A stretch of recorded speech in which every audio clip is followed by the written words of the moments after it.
I am Roberto Zamora, born August 25th, 1945, small community, Peñitas, Texas. My parents, Eugenio Zamora, my mother, Celia Ramirez. My mother died when I was 3.5 years old. My father remarried about a year after. So then my stepmother was Sofia Zamora. So I am Zamora Ramirez Zamora. Your mother dying when you were 3 years old, what were the circumstances around her My death? mother died as a result of childbirth of my sister. I have one brother. I am the second in the family. My oldest brother died when he was born. Then I am of course the oldest one. And then my brother followed me, and then my sister. When my sister was born, my mother died. The mother who raised you was a Zamora? Yes. No From kin or kin? a different family. Peñitas has different Zamora families, as you are aware now. So my grandfather is Guadalupe Zamora. On my stepmother, Ofira Zamora, it was Pablo Zamora. And both families they were distinct in terms of their background and just their, I would say, as we call it today, economic levels type of a background. The Zamora name, on one side or the other, I have no idea, is one of the more historic names in the community that we know of as Peñitas. Yes. Is your Zamora name on one side or the other part of that long lineage in that community? Well, somewhere down the line I must be. But I'm still trying to determine how Fray Zamora, who was the founder of Peñitas, how we would be related. But I know that just across from Peñitas there's Reynosa Viejo. And just here recently I had the pleasure and honor of meeting Emilio Zamora. And we had a discussion there in Austin about his background, and he told me his family came from that area of Reynosa Viejo, which my father would tell me similar stories. And he told me that there were 3 brothers, one that stayed in the area, one that went out towards the Brownsville, Cameron County area, and then another one that went up to central Texas. So somewhere in there, I figured we've got some kinship. So you mentioned Emilio Zamora, who's a historian up at the University of Texas. Mm-hmm. Emilio Zamora's Zamora part presumably would be the brother who went out to La Feria, that part of the Cameron valley. County. And then your Zamora maybe would have been the one who stayed. Could be. Could be. But he actually is my understanding from what he was telling me is his family is in La Feria. In La Feria, yes, Mm-hmm. that's right. Yeah. And so ours is in Peñitas. Yeah, wow. So I know that you've had a bit of a kind of a cultural genealogical love affair with that little community that raised you, Peñitas. And you mentioned also earlier Fray Zamora. That would be Fray Zamora as in Friar Zamora, Yes. a member of the cloth a clergyman who would have come into the area, presumably. Can you share that story that as you understand it, that is part of the sort of this narrative of that community of Peñitas? Well, just the story that I'm familiar with was as Friar Zamora came into the area and worked with the Indians, and then kind of a settlement grew out of that experience there, one of these expeditions, a Spanish expedition through the area from where then Peñitas was born. And those of us who live there still claim it to be one of the oldest settlements in the country. So we still debate it back and forth, and we're still searching for some hard artifacts that would show that we are there. The stories that we've heard over the years from our ancestors do point to us being one of the oldest ones. We had I grew up in Peñitas, living across from the elementary school that was there. So I still recall a small, I would say like maybe 2-by-2 monument that was placed in the school declaring that that was the oldest settlement. Later on in my years, I heard Presidio was claiming to be the oldest, and that didn't sit well with the community people. And of course, we also discussed the St. Augustine in Florida and had those discussions. But you've had the opportunity to be there with us, and you've sensed I guess the sentiments of our community, the sentiments of those who are in that historical committee, who are still trying as much as we can to bring some things forth to the public. Right. Yeah, and in many ways, it seems to me that the sentiment is and the passion are much more important than what actually happened, because it fuels people, it drives people, it gives them, a sense of, I think, connection to the place, and also a sense of hope, of the importance of the place, and that they come from a community that is long and distinguished, regardless of what kind of artifacts may be found, because this is what fuels the people, it seems. Well, here recently, after your visit with us, we had an opportunity to get some additional information on the cemetery and just the background to it. And we want to follow up on the conversation about a possibility of a dig, whether it's there or where we used to have a ferry. There used to be a ferry that would connect both Reynosa Viejo, I believe it, Reynosa Diaz, Reynosa Viejo, and Peñitas. So you are one of how many children? 3. And so where are you in line? I am now the oldest, since my oldest one died at birth, my oldest brother. Your oldest brother died at birth, and then, okay, but then you said that your sister? My sister... Your mother died giving birth to your sister. Correct. So there were 2 living somewhat, right, you and your sister.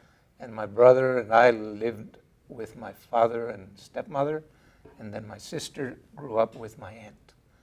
And as a result, when my aunt passed away, she's now living with my cousin. So that's pretty much the way that it has been.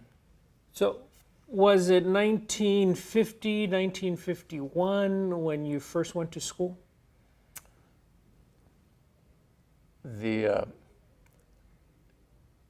Before I answer that question, my sister then was born like in 49. So and I'm saying that just to put the timeline here. At the time that I went to school, which is a lot later than most people do now, is that we did not get into school until we were 6 years old. And at that time we started in beginners, and beginners was what is now kinder. So I started at 6 years old, and beginners didn't get into first grade. That's the usual 6-year-old now, until I was 7 years old. And I turned 6 right in August, so that's just right before the September 1st timeline. Where did you go to school? I went to Peñitas as the elementary school. That was the name of the school? Yes, Peñitas Elementary. And then Peñitas Elementary, I went there, I think it was through the 3rd or 4th grade, at which time then they moved us to La Jolla, to what was Ibi Reina Elementary School. Ibi Reina Elementary School was named after one of the political leaders, and perhaps one of the ones that had been in power for the longest time in the community. Peñitas La Jolla is a very large, area-wise, geographically, a very large district. It is behind Edinburgh and Los Fresnos. It's one of the largest in the area. And at that time, each of the, well, not each, but the smaller communities when La Jolla was initially started, it was started with the communities of Peñitas, Abram, Orojo de Agua, Sullivan City, Los Ébanos, La Jolla, La Habana, and I can continue with smaller communities like Chihuahua and Perezville. But in its inception, there was an agreement really that there would be a representation from each of the communities on the board. And it grew up from there to where we had a school in Los Ébanos, there was a school in Peñitas, there was a school in Abram, and a school in La Jolla. And when Ibi Reina Elementary was constructed, those of us that were living in Peñitas and going to school in Peñitas, and perhaps the ones from Abram also, were brought into the Ibi Reina Elementary. So what was a decentralized district at the time became centralized. We used to be bused from Peñitas for lunch to La Jolla. And that was an experience that we For had. lunch, Mm-hmm. you said? I remember. So that would have been a good 15-minute Yes. drive to, a 15-minute drive back on the bus. Mm-hmm. Go ahead. You remember what? No, I mean, I remember having to do that. You know. So. But this is even before the free lunch program, or would it have been during the free lunch program already? The child nutrition program didn't come into existence until many years afterwards. Mm-hmm. So you went to Peñitas up to the 3rd or 4th grade, you're saying? Yes. Okay. Was that a small school? Very small. We had one classroom per grade, if I remember correctly.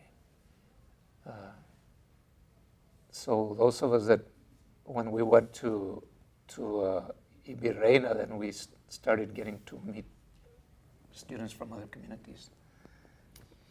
Do you remember your teachers in the 1st grade or in beginners? Isaura Garcia Lane. Whenever they ask me well, I won't tell you my favorite. Yeah. No, but that was, I always said she was one of my favorite teachers. Was she from Peñitas? She was from La Jolla. Yes. And then I had, so it was Lane, and then we had Carrizales, we had Chapa. In Chapa, for Elodia Chapa, there's an elementary school named after her in the district. Your teacher? Yes. Elodia Chapa was your teacher in the early 1950s? Yes. Did your parents speak English? My mother did very little. I don't know that if she had any education, probably elementary, middle school, but I never heard her speak English unless she had to. And my father didn't speak the language other than if he had to. And I have a story that I remember of when we were out working in the fields, and we just happened to be, we had the experience of having a border patrol ask us about just to come and talk to us. I don't think they were questioning her residency or anything like that, but I heard my father speaking English to him and answering his questions in English, and I just said, where did he come? How did we get to this? But he was able to get a few words out. But he was not, he didn't have any formal education. Where was your father born? That is a good question. My father, my father was a quiet man. He didn't share very much with us. He would tell me the stories about how he would come across and share stories about his experiences coming across the river. So my assumption was always that he was born in Reynosa. I'm still searching for that. In fact, recently I wanted to find out where his birthplace was. And the reason for it was because when I don't remember whether I was looking at a birth certificate or a death certificate, he was listed as having been born here in Edinburgh. And that was a surprise to me. So I have to go back and look at the document to see what really was I looking at, because he would tell me about his experiences, because he was the oldest in the family, and what he would share with me was that as the oldest one, he was the first one to come across, and that once he did that, then the rest of the family followed. But again, it was happening during the war. So that during the World War II, you had people that would go to and from. So I want to verify. So, okay, he was born what year, más o menos? 1917. So he was born during the revolution, during the Mexican Revolution. In 1917, yes. You just don't know exactly where. Mm-hmm. He was the oldest of how many? Well, let me go back on that, because then at another point, I remember being with him trying to talk about getting citizenship and all that work, and that's why I'm wondering why in that document, whether it was an error in whoever printed it later, just to, if it was a death certificate, that it was just, okay, here it is. I want to check that out. He was the oldest of how many? Let's see, he had two brothers, and Julian and Noé, and then mi tía Guadalupe, Maria, Benilde, and Belia. Are any of them still alive? Maria. Might she know where he was born? That's where I have probed, and she too was saying they were going back and forth. Where was she born? I'll have to follow that one up too. It's very interesting because with my dad, he was very quiet, and I've been thinking here. My mother died when I was 3.5, and he never shared a story with me about her. That I can recollect, where he would tell us, this is what happened, this is why. And so whatever we have learned, it's from relatives. So your biological mother's siblings, are any of them still around? Yes. And when you were at our meeting there at the historical committee, Adalia, she is my first cousin. Her mother and my mother are sisters. Does her mother live? No. But your first cousin, yeah. Mm-hmm. Interesting. Wow. Now, when I wanted to put the 49 into context here in the 50s, the polio epidemic, you remember the polio epidemic hitting the area, and in Peñitas was one of those communities that we had children affected. My sister was one of those. And it was my sister and two cousins. So 3 from the family. One of them was Adalia's brother. And then we had another cousin, and then 2 others in the community that I know of that were struck by polio. So I know of 5, at least in the small community at that time. In this community where we sit today, Edinburgh, the polio epidemic hit this community just as well. And it just so happened that most of those children were Mexicano children. I mean, just by the sheer demography of it. Mm-hmm. And the Edinburgh School District hired a teacher by the name of Macaria Gorena. Mm-hmm. There's a school named after her today, to be the homebound teacher. This is in the late 40s, early 50s, because she could communicate with the families, the Mexicano families. Mm-hmm. And so that was her role primarily, to go teach the children who had been afflicted by polio during that time period. So during those times, we really didn't have the facilities and educational opportunities that we now have. And so we found ourselves I would go with my aunt to take my sister to either the hospitals in Harlingen, I still remember that, and then we had to take her to Austin for 1 year because there was no residential area, facility here that could help her. So walk us through life after, or maybe even during EB Reina. What happened at EB? Anything that was memorable for you as a student? And then what happened after EB Reina for you in terms of your own education? I don't know if I was a normal student or not, but I thought that my educational experiences, I had fun in school. I remember just school being different than what it is today, from the standpoint of I guess we were in terms of respect, in terms of patriotism, in terms of respect for adults and others, that was a lot of that was going on. And the school was a small school, so we knew everybody. Everybody knew each other. Parents, to the extent that they were given the opportunity, would be there. I really don't remember having difficulties in terms of with my teachers or with my classmates, other than having fun.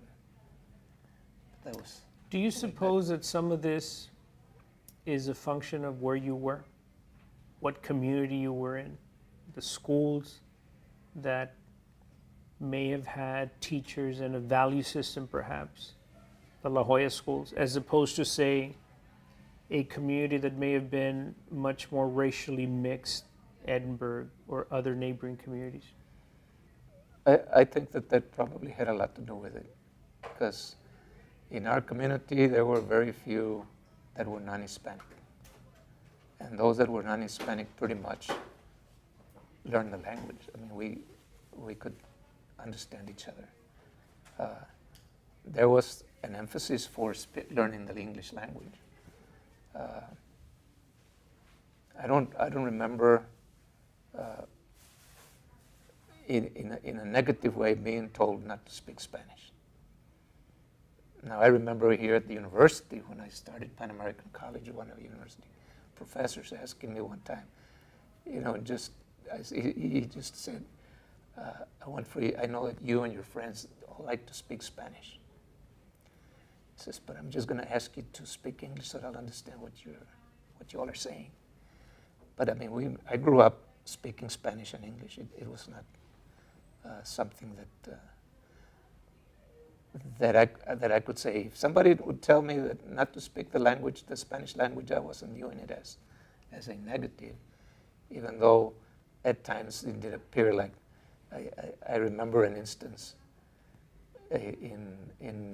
it was junior high, not a middle school. At that time, it was junior high school. Getting soap in my mouth. But I think I was at fault because I just did it in spite of being told not to do so. But it was just like, stop saying jazz. It's not jazz, it's yes, right? And I said, yes, ma'am. So as a result, I got the soap in my mouth and had bubbles for a period. So you went to La Jolla High School. Mm-hmm. Tell me about how, as best as you can recollect, La Jolla at the time in the, say, early to mid 1960s would have been in terms of the political environment, the cultural environment of the community and even of the school. Growing up in La Jolla, I sensed the politics even before I got to high school. And I can remember my parents, my aunts, uncles, and others talking the politics of the day. And basically at the time there were two political parties. and one was the Virreina faction. And then the other one, not necessarily the Leo party, because there were other leaders before Leo J. Leo came into place. But the distinguishing factor that, at least in my mind, what I would hear was, one es el Partido de la Garra y el otro es el Partido de la Chiva. With the Garra, if you are experienced in picking cotton, when you go and pick cotton, if you don't get the whole, el capullo, ¿verdad? The whole piece of the cotton, there's some that's left over. Those are the Garras. And the Chivas were referring to the dimes. So in my mind, it was those that have the money and those that do not. So who had the money? The Reinas had the money? So that the Reinas were in that group of the Chivas. And then the Garras, from year to year, they were getting different leaders in until Mr. Leo over time just stayed on. And eventually, in the late 60s, like around 69 or so, got the first election to come in where they had a sweep of the board. Was your family involved? I don't know that they were involved in terms of how would I say that they were involved? I think that on let's see, they were involved in getting to the political rallies, to the political parties, and my father at that time was not working in the schools, and he started later on. He became a custodian in the school. So when you become a part of working for the system, then you pretty much stay with the system or have some changes, even though there was an occasion for him to not work there, which at a later point it might come up. Your father was a custodian at the schools for how long? He worked there in the late 60s and was there for 3 years. So I happened to serve on the board. Okay, so when I think it was my 1970, 71, it would have been 70, 71, one of those years. I came in on the board, and while I was on the board, he was already on. But in my presence when I came in, my impressions of, I want to say this, is that my impressions, I didn't quite agree with what was going on. Not quite agree, I didn't agree with some of the things that were happening and that the way that they were occurring. So I pretty much stood my ground on my positions. And I still remember having a conversation with him because we talked about how my positions and my decisions may be impacting what happened to him and others that were in the system. So go ahead. So let's back up a little bit, because we're probably going to get to some of these stories shortly here, as we follow a certain chronology. In high school, were you a top student? I became that. I realized that I was a top student when I was in junior high, at the end of my junior high career, at 8th grade. And yes, during the high school, then I was top in a small class, because we had about 120 some freshmen, out of which only half of us graduated. And I don't know if we would use the current system of determining who drops out or not, who would have been a dropout. Did you say that only 6 of those who entered as freshmen? 63. 63 Yes. graduated. Mm-hmm. out of the 100 and... And about 120. Okay. So roughly about half. Mm-hmm. So you graduated from high school in 1964. Four. And when you graduated from high school, were you pretty clear about what you were going to do after high school? During my high school years, my high interest was mathematics and science. And so I was very much involved in athletics, and particularly in baseball. So when I was a senior, I was offered a scholarship to play baseball. So in clarity, I was clear that I was going to college because I wanted to continue my playing, and academically, I thought that my focus was going to be in mathematics and science. So I remember making a point to classmates there one time. I said, I'm going to get a doctorate in mathematics. For whatever reason, I mean, I didn't have any experience with anybody in the family or anyone ever going out and getting a doctorate degree. Okay. Did anybody in your family have university experience? No. I was the oldest in the family, so there was nobody there that was setting the... Right, but in the extended family, tampoco? In the extended family, on the Ramirez side, I don't remember of any, nor on the other Zamora side. So on either of them. You said you were a baseball player. What did you play? What position in baseball? I remember playing a game one time, and they were making the roster, and I saw in baseball you put 2B, 3B, C, and I saw a T by my name. So I asked the coach, what does that mean? He says, you play todo. I said, okay, so I played todo. So, but my position really was, the one that I played the most was at shortstop. That's where I ended up at, even though I did play other positions. When you said that you had been offered a scholarship to play baseball, who offered that scholarship? It was New Mexico Highlands University.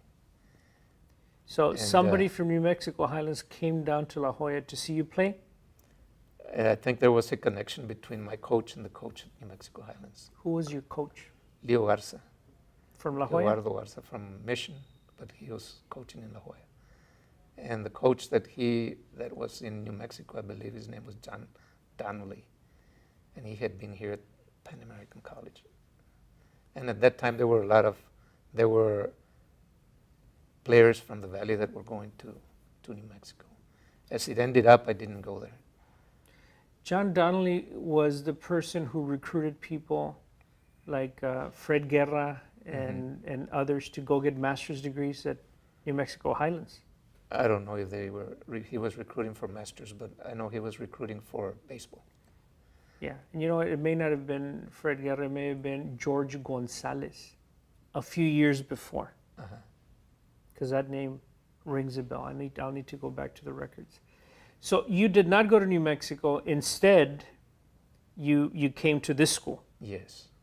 So I want to back up a little bit and ask you about your memory of exactly what you were doing on November 22nd of your senior year in high school.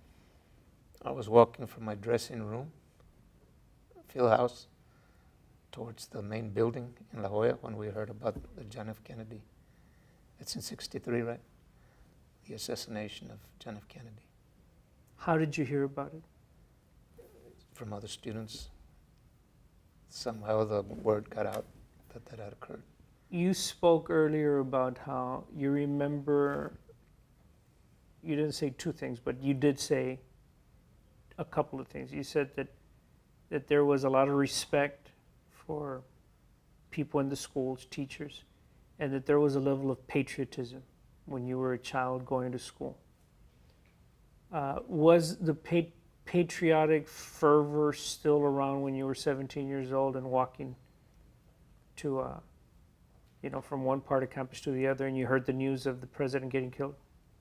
I sense that it was. I've heard from others, well, from one other, about a comment that a teacher had made that was negative, that was really not feeling bad about the assassination, but and that's why I'm calling it negative. But I was not aware of it until many years later that had occurred. At our home, and the sentiments that I remember at the time were really people were down because President Kennedy had been shot. I think he was very well respected in the community by the Hispanic community in our area. After graduation from La Jolla High School, you then came to Pan American College immediately? Yes. What was that experience like, the transition from high school to the college?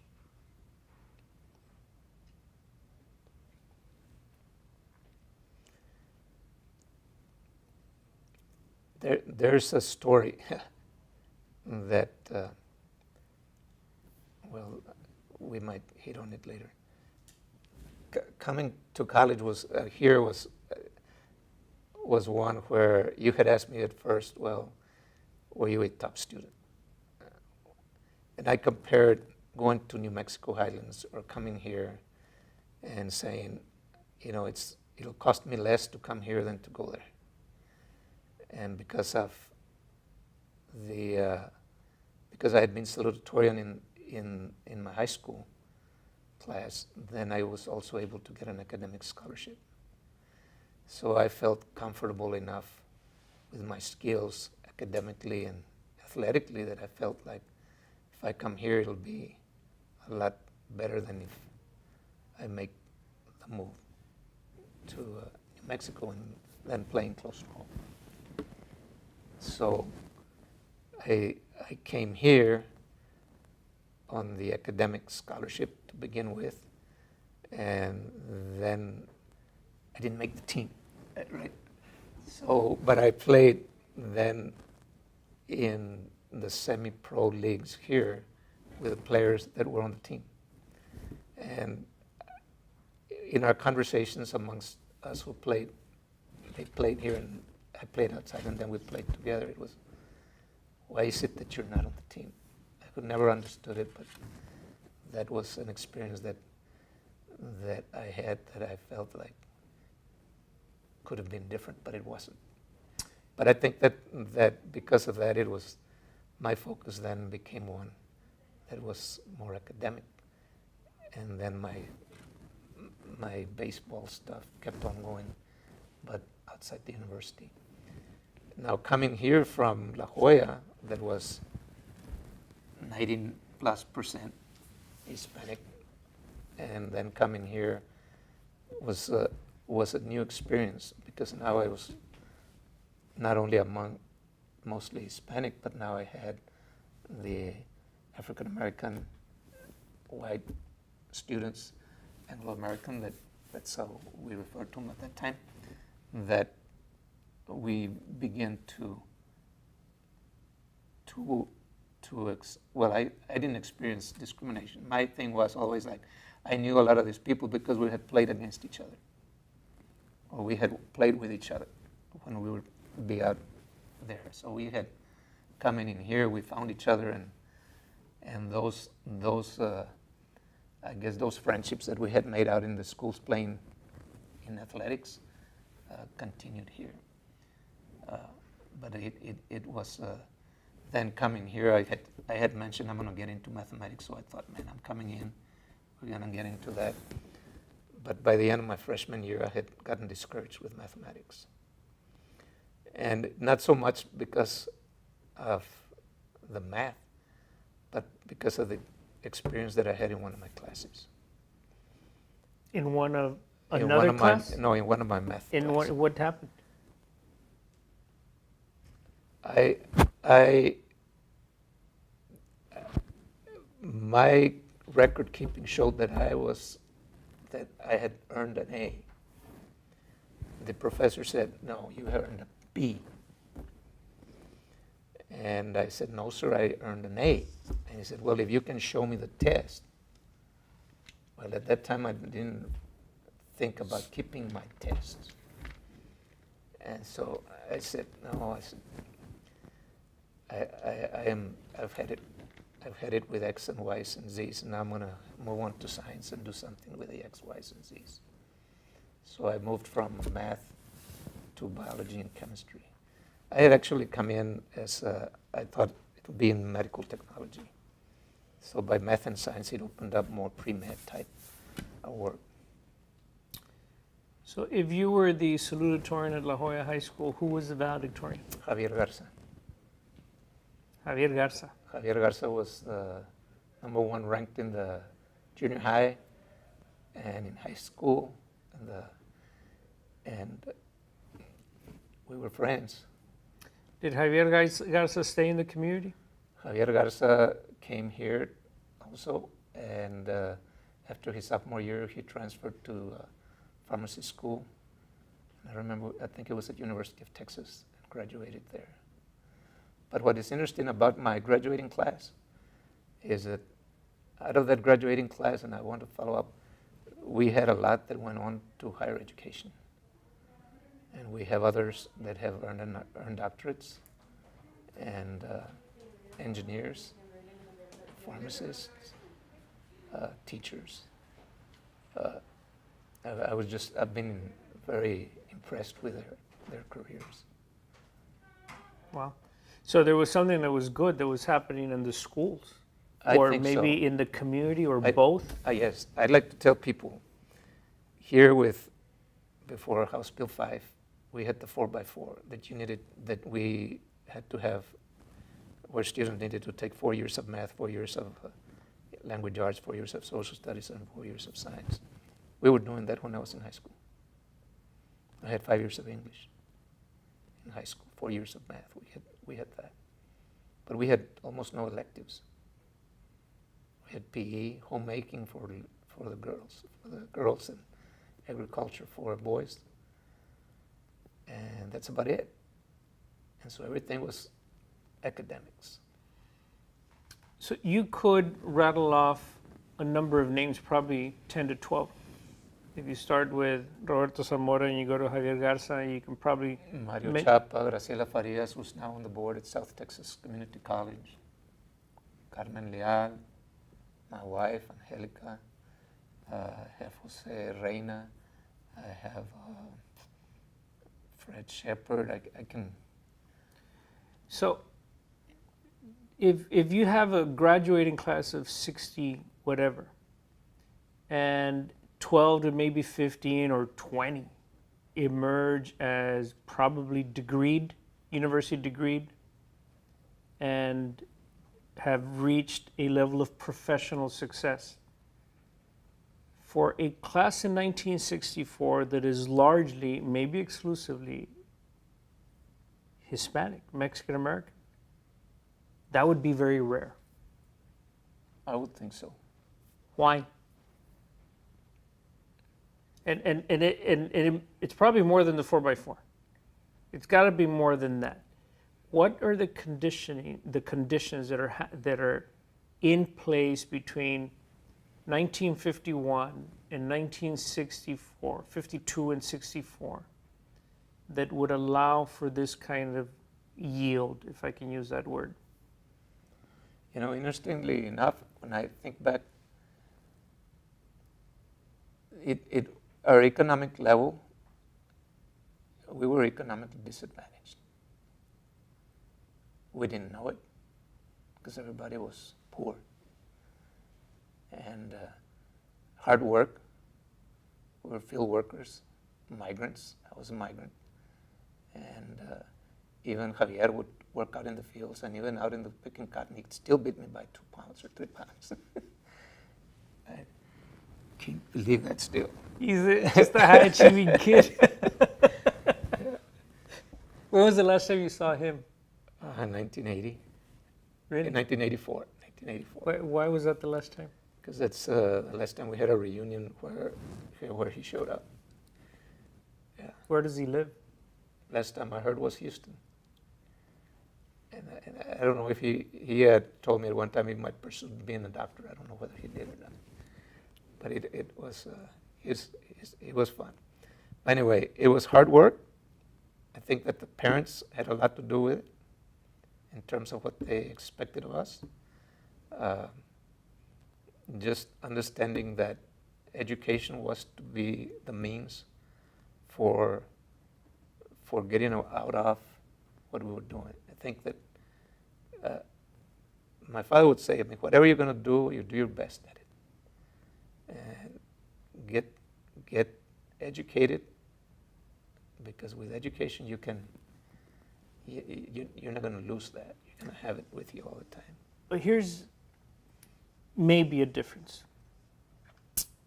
And I'm saying this having heard a number of stories, from people who would have graduated, say, in the late 50s and into the early to mid 1960s from other communities.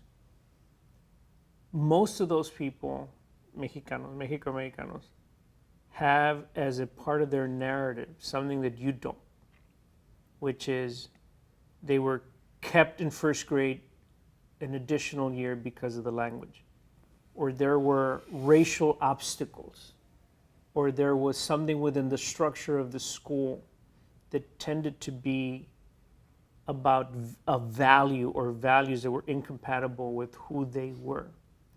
You haven't laid out that part, in your story. And it makes sense because you would have been in La Jolla where the politics were controlled, maybe at the municipal and the school level, were pretty much controlled by Mexicanos. Is this true? Well, on the board there were some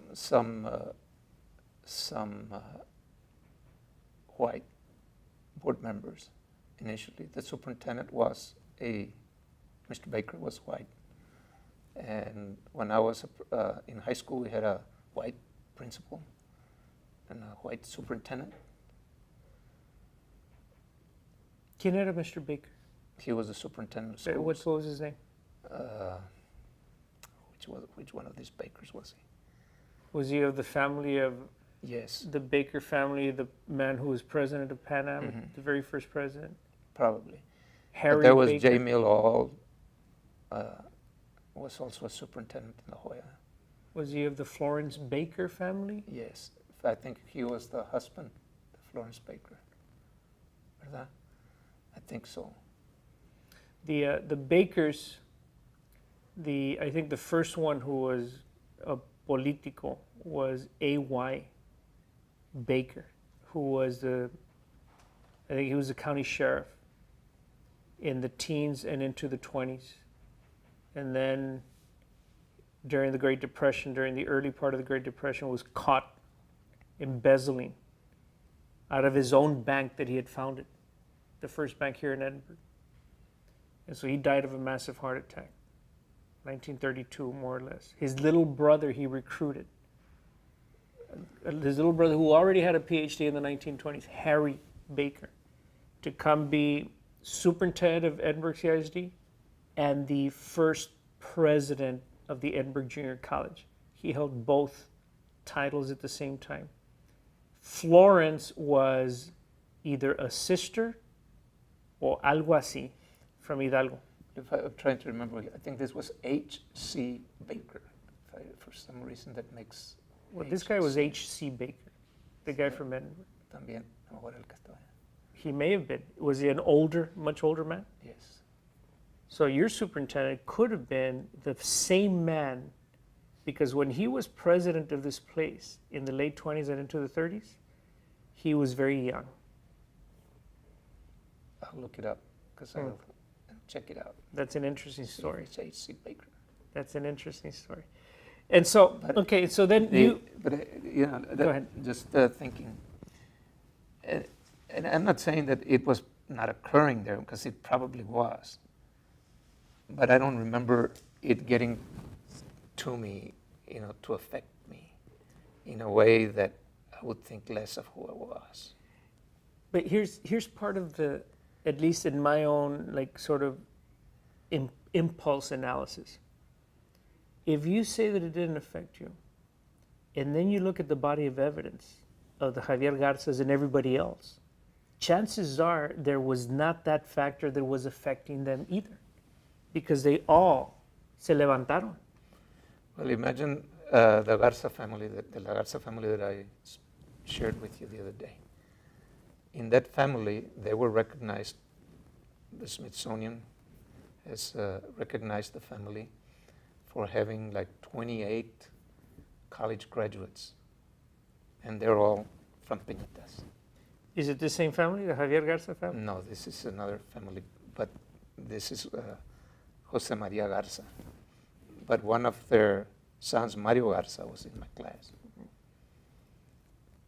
But And you didn't mention him, but he would be yet another one. Well, it's because at that time they said that he had almost made it. But he's now the owner of the restaurant in Mission. Yeah. Wow. El Patio. El Patio, yeah. Renowned.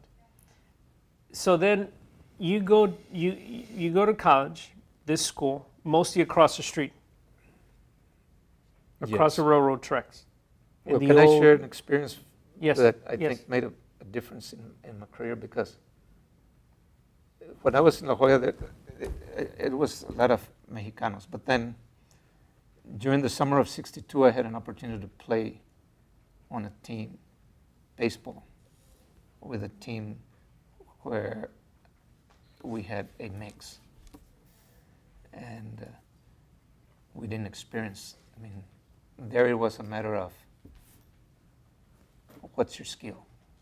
I mean, what can you do? In sports, it tends to be. Right.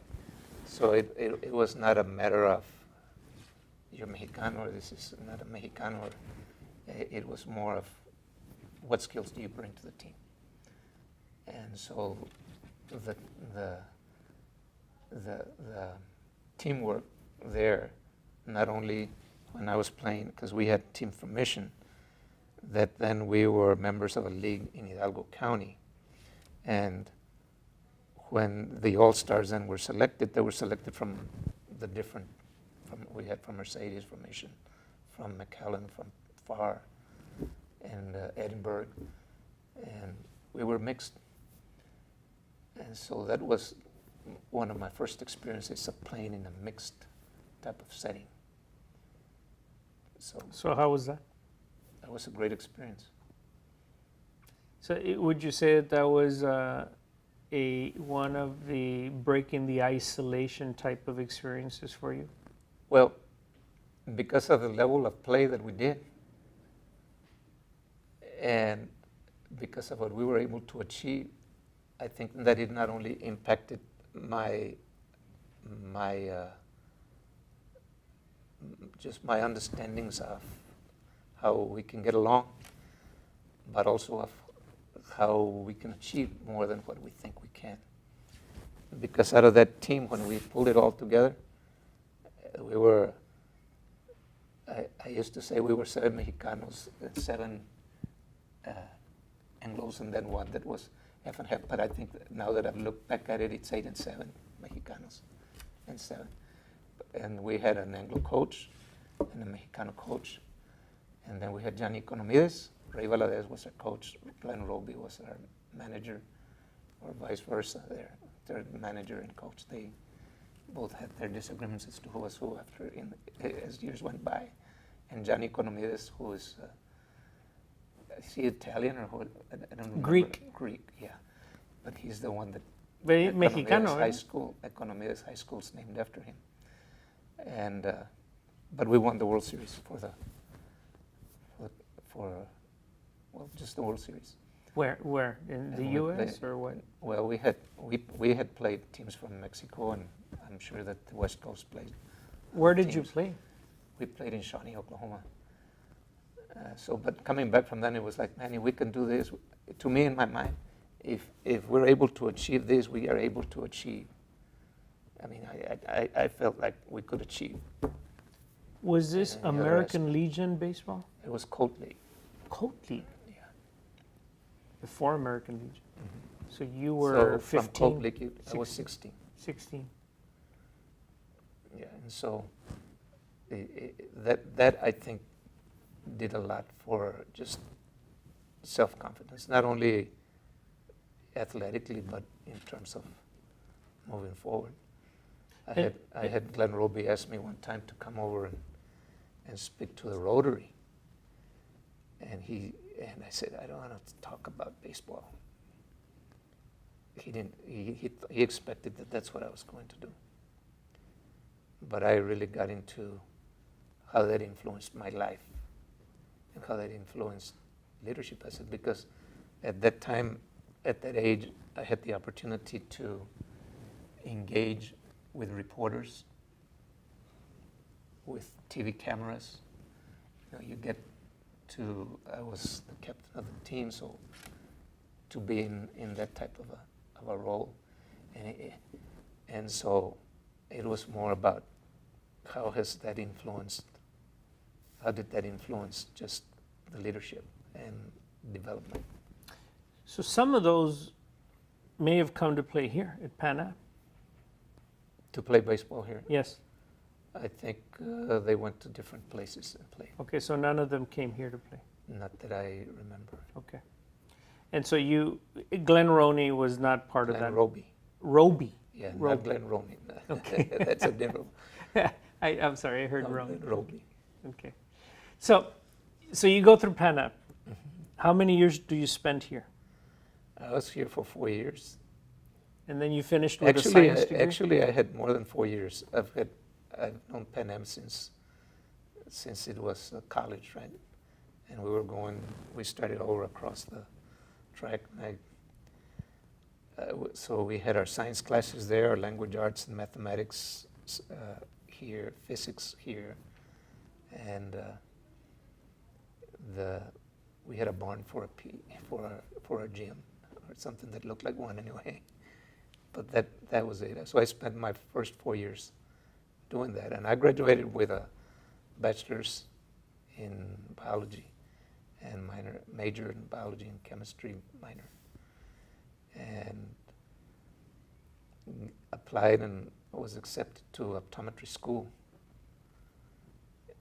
And I joke around now with those that are, well, when we see each other, that Dr. Ralph Jackson, who's an optometrist, Dr. Bill Beaker and others, and they went on and completed their degrees.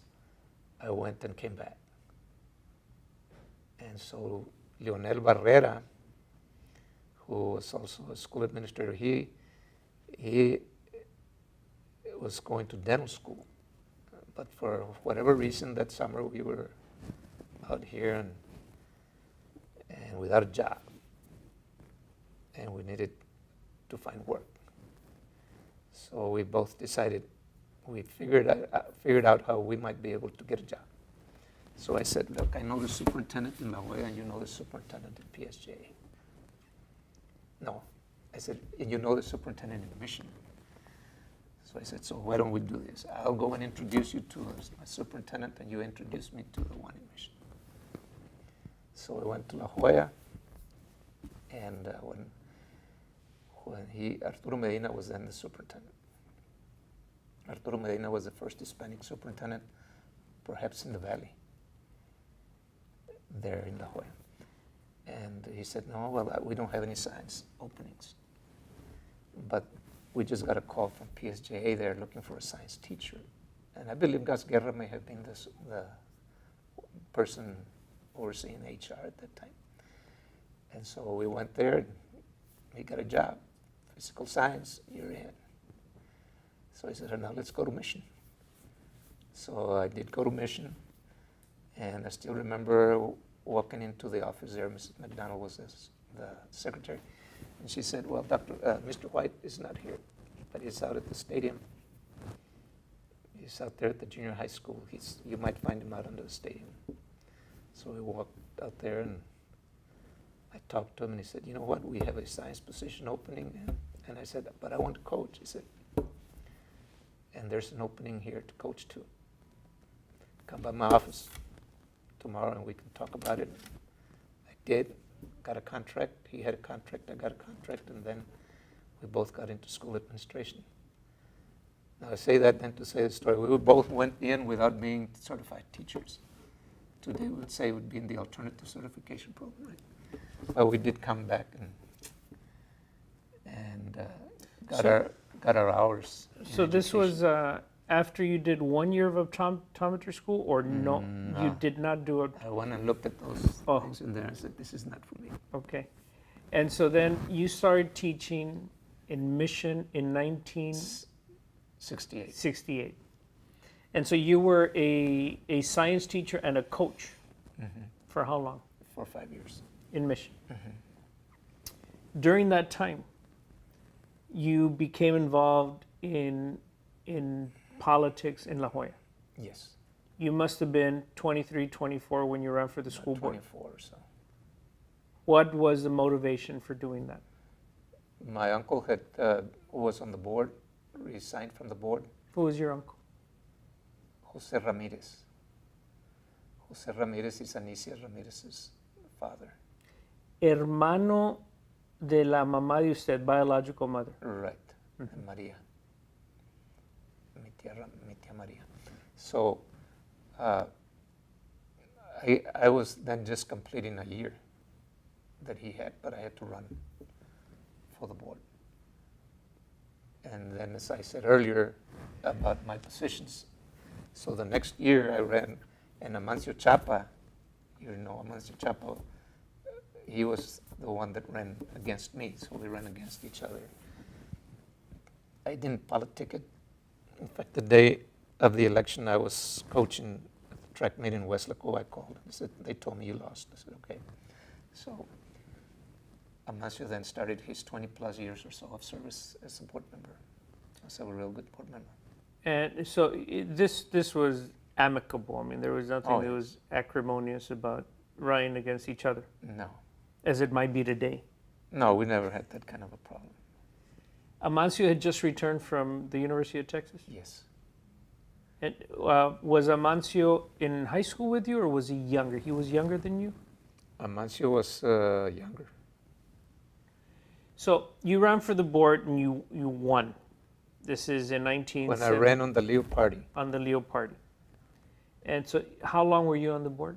That was 1 year. 1 year, yeah, to replace your uncle, as you say. And then you ran again against Amancio, and that's when, okay. So after the 5 years in Mission, what did you do? I became an assistant principal in Mission.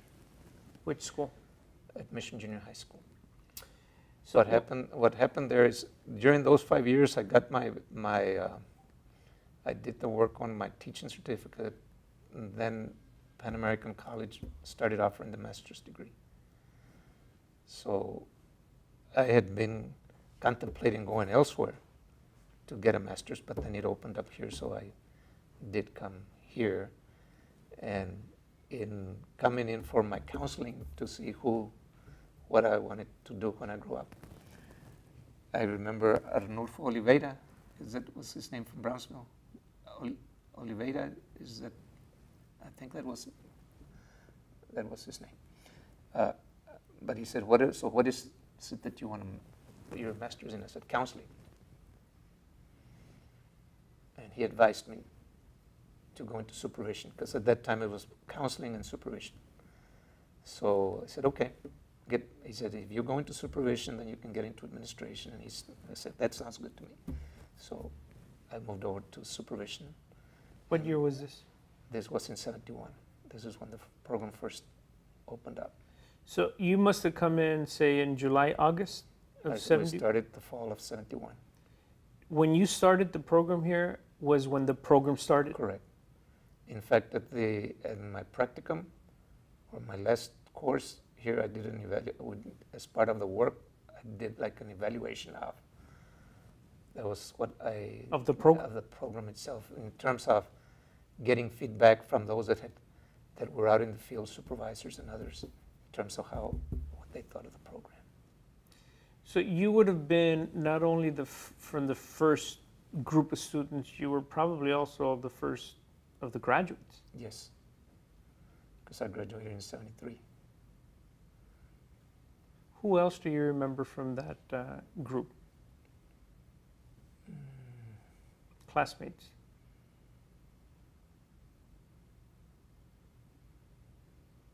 We all, I mean, going through the classes, I remember Gas Guerra. Well, Gas Guerra was more when I was into the superintendency program, because then they had a superintendency certificate. So it was really more hours now than what we're required to do now, because we had our master's degree, and I had that in supervision. Then I had needed to get another long list of hours for administration, for mid-management, and then for superintendency. So I kept on going up until the time that I got into the doctoral program at UT Austin. So in '73, I got done with the master's, and I continued on with getting my mid-management, completed that. And then in '74, '75, I was working on my superintendency through '76, '77 still. And then from when I was doing that work is when I moved over to the University of Texas. And so did you actually move physically to Austin? Yes, How long were you up there? 2 years. And so you took your family? Yes. During this time, you were obviously married and had children. Yes. When did you get married? In '68, December of '68. And who did you marry? Maria Angelica Peña. From Peñitas or from No, La Jolla? She was from La Jolla. Well, at that time, she lived in La Jolla. She grew up in Sullivan City. And so you met at E.B. Reina, or did you meet at the high school? At the high school. La Jolla had would be a Mennonite church. Well, several Mennonite churches, but that Mennonite group had a school, El Faro, by name of El Faro School in Sullivan City. And so a lot of the children of the families of the Mennonite church members would go to that school, and they were there through junior high school. So she did not come to La Jolla until high school. And did she also come to Pan Am? Yes. And she was here. We graduated at the same time. She just got out of college in 3 years. It took me longer. And what, did she become a teacher? Yes. How long did she teach? For 30 plus years. Where? Mission. That's where she got started. She did La Jolla. She did in San Antonio. She taught in Austin when I was there. So wherever I was, she did some teaching. And then she did some in Fort Stockton, but she didn't complete the year there. So when you were up in Austin doing your PhD at the University of Texas, your PhD there would have been in educational administration? Yes. Okay. What are some of the stories you remember about that, about your doctoral work? My first one was, what am I doing here? Really? Yeah. Well, why did you go? I always aspired, as I had said, when I was going to get a doctorate. Now, but when I was in school administration, well, even when I was here, I mean, there was always something on my mind that if this is what I'm going to do, I'm going to be the best at it that I can be. And so when I started looking for, when I was in supervision, it was like, well, I've got to be real good at knowing that. If I was in curriculum instruction, I've got to know that. So in administration, and as I grew up, one of the things, as I went up in my career, one of the thoughts that I kept getting into was, where is the research about schools? Where is it coming out of? What's the university?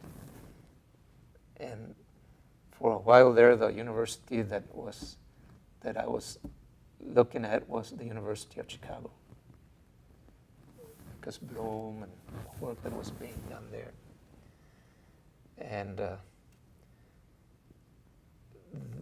then when the possibilities of Austin came up, I actually at that time was a principal at Alton Elementary School. And another principal within the district came by and asked me if I could help him with an application that he was submitting for a doctoral program. And so I said, sure, I'll help you. I said, I mean, let's take a look at it and see what you got to do. So when I looked at it, I said, man, I'm going to apply too. I can do it. So we both applied, and I got selected and got there. But again, it was... Did your friend get selected? No. Hmm. But it was like, and I said, what am I doing here? Because I went there and it was it's very different than what I was used to. And I remember they told us something like, Dr. de los Santos, by the way, was in the program. Is that where you met him, or did you know him here? No, that's where we may have met before, but it was never a relationship that I would say, we had been together before. And we were members of the second cohort of that superintendency, UT Austin, and the Texas Education Agency Cooperative Superintendency Program. So this was a PhD in the superintendency program? Educational administration, okay. with coming out of there also with a superintendency certificate. And so we were the second cohort, and we had 3 Hispanics in that group. So it was Judith Loredo Lozano now, she's with the Higher Ed Education Board, Dr. de los Santos and myself. In the first cohort, there had been 2, so we heard, but they had not completed their doctorate. So as a group of 3, we made up our minds that we're going to be here, we're going to make it, and we're going to complete the program and get the doctorate. And the 3 of us were able to do it. So we still say that we were of the whole superintendency program that is now in existence. We were the first ones to complete it. Wow. So what do you remember about those times, you and Dr. de los Santos doing things together, supporting each other? What may be a story or 2 that you can share about that? The ones I can tell. Yeah. I think that being in a cohort and then was good, but just having the 3 of us together, that we were able to support each other in classwork. When one was down or when one had some difficulties, we could always count on each other for being there. We had our ups and downs with the computers, that at that time you had a computer this size, or what now can be done in a computer this size. We still tell the stories about carrying our cards, our punch cards in our shoe boxes, and then going out to the computer center to do the research. I remember they gave us the opportunity to take, because at the university you needed to either have a foreign language, or if you didn't want to get a foreign language, then you could go into computer science. So the 3 of us felt like, boy, now we've got it, because all we had to do was test out in Spanish. So we took our test. That was it. The 3 of us had completed those. We didn't have to worry about all those other classes, and we were able to get the credits for foreign language that we needed. And I think that it was just a very good experience in meeting the challenges together.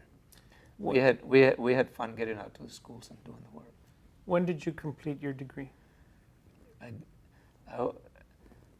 I completed my dissertation, defended my dissertation in July of 1979.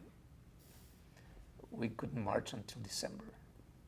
So I started in August of 77 and completed 2 years later. When did Miguel finish? I think sometime during the course of that year. I don't know exactly the time. Did you work while you were there? Yes, I was at the Texas Education Agency then. Doing what? I worked in accreditation, with the accreditation program, and at that time we were going through a change in the way that the districts were accredited. And then I was with program evaluation. So I did do some work and some research in the area.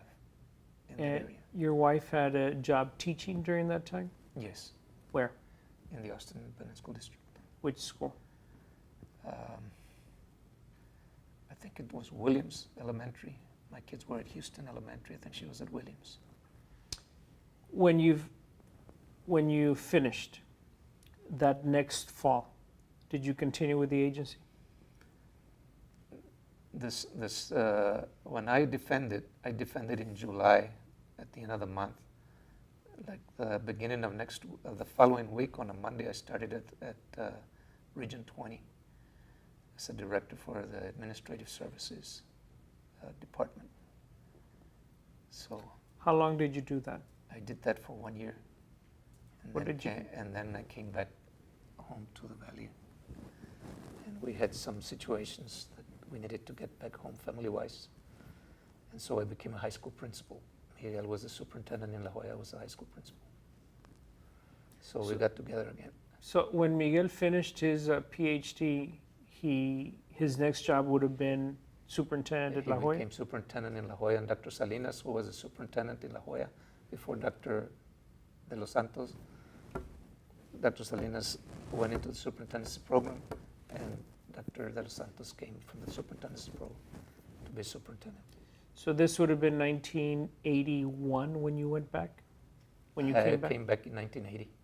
1980. 1980. To become principal of the high school? Yes, sir. How long were you principal? Just 1 year. And then I became assistant superintendent for curriculum and instruction in McAllen. So I came from a district where we had, from a campus of 800 plus. And when I came to McAllen, I felt like, wow, now it's a large district, assistant superintendent. And I used to tell myself, we've got more principals here probably and administrators than we had teachers in high school. So it was a How challenge. long did you do the assistant superintendent work? I was there from July of 81 through December of 84. That 3-year stint for you, what was that like? That to me was a very challenging experience. It was a new experience in terms of being a district-wide type of a setting, but one that I felt like going through the superintendency program and previous experiences that I was ready for. I mean, I had coming out of Austin. I had applied for another superintendency. I had applied for Laredo. It was a United School District, and at that time, Amancio Cantu, who was, I believe Amancio Cantu was at Crystal City, and he was named the superintendent there, and I came to La Jolla. But anyway, in McAllen, it was my first year there, 1981. The district was going through Southern Association accreditation with all campuses. We were also getting involved with developing in the accreditation cycle. Had gone through a self-study and were involved in developing a 5-year plan. And we were also in the beginnings of implementation of Senate Bill, I think it was Senate Bill 477, bilingual education. Bilingual education had already been a part of the schools, but that particular bill made it a requirement for schools that it be in place. So those were 3 big challenges at that time. Dr. Carlin, who was a professor here, was our Southern Association consultant. And we were having to manage all of the schools doing what needed to get done, plus the accreditation, plus developing our 5-year plan. So the challenge of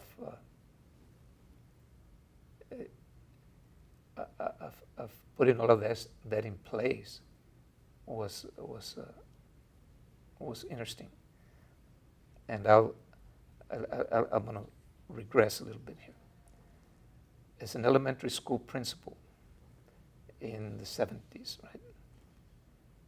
One of the things that I started becoming involved in, I had mentioned to you earlier about the Bloom's work. Well, I was not that much into it. I had heard about it. That was all. But as a principal there, one of the things that I remember coming out during that time, the literature that was out, was the Coleman Report, The Crisis in the Classroom. What is Jenks? And let's see, Silberman was a crisis in the classroom. Coleman and Jenks, I think, were the ones that were doing the one on studying the relationship in terms of the impact of schools on learning. But one thought that stuck in me was that, I'm paraphrasing here, but it was like, it's the socioeconomic level that has the biggest impact on student learning. I mean, we know that is so. That does have an impact. But it was more like schools cannot make a difference. I mean, that was what was in my mind, that schools really are not how should I say it? The idea here was, all right, if they're poor, they're not going to make it. Right? If they're socially, economically disadvantaged, the schools cannot help us as much. And at that same time, there was William Glasser, who had written some books on schools without failure, the Identity Society, and then also had gotten moving on the matter of we've got to move away from the stimulus response type of working with people and kids to one of responsibility education and moral choice. That people don't do the things just because you tell them to do it, but that people have a will and a choice. And so that instead of it being an SR type, that it's an SCR type, stimulus choice response. So I said, okay, so I'm involved in that and just getting going, and I'm seeing differences, and I go to the university. That stays in the background. So then we go, now I'm bringing it to McAllen.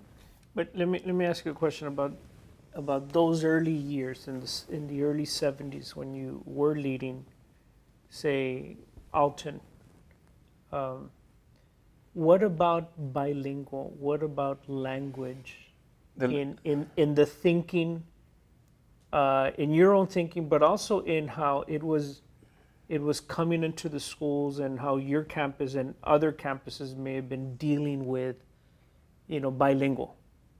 I mean, because and also because you made a reference to a House bill later in the 80s, mm-hmm. but there was already the movement afoot in the early 70s with bilingual. Yes.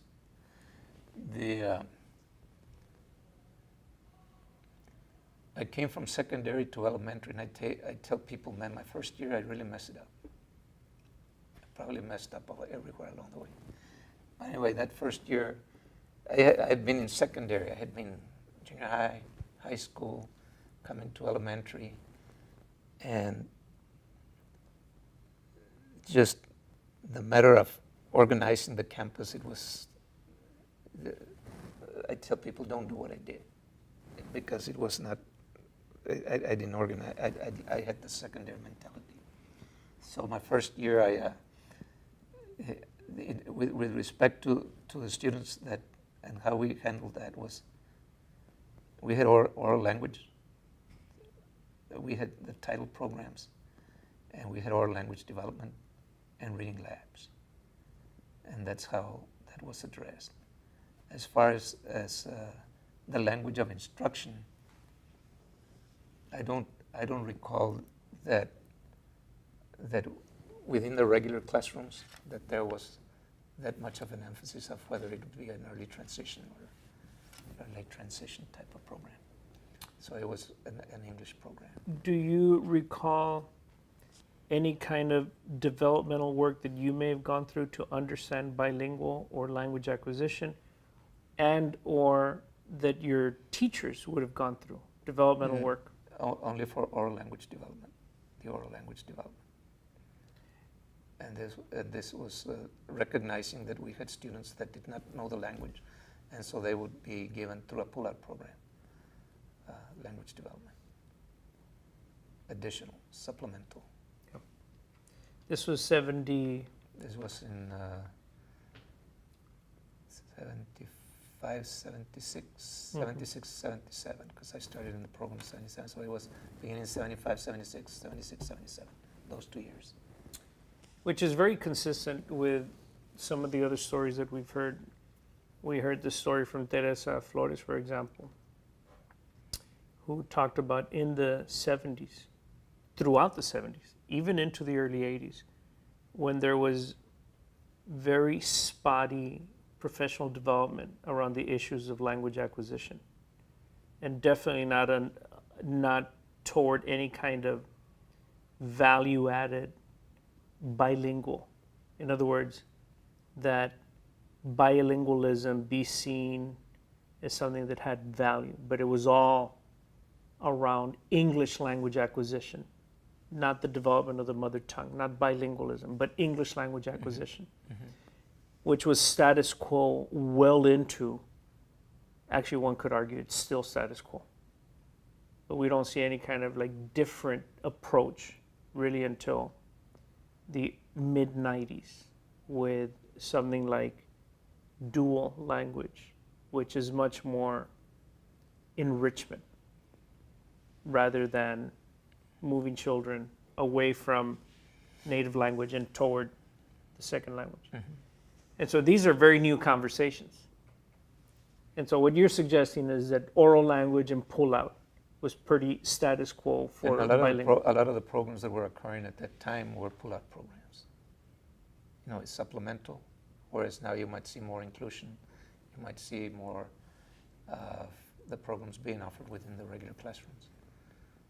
That at that time they were more of a pull-out type. So in the early 80s, by 82, 83, you're already assistant superintendent for curriculum instruction. In 81. 81, you are now overseeing curriculum instruction for McAllen. What is your recollection of that time, and how long did you do that?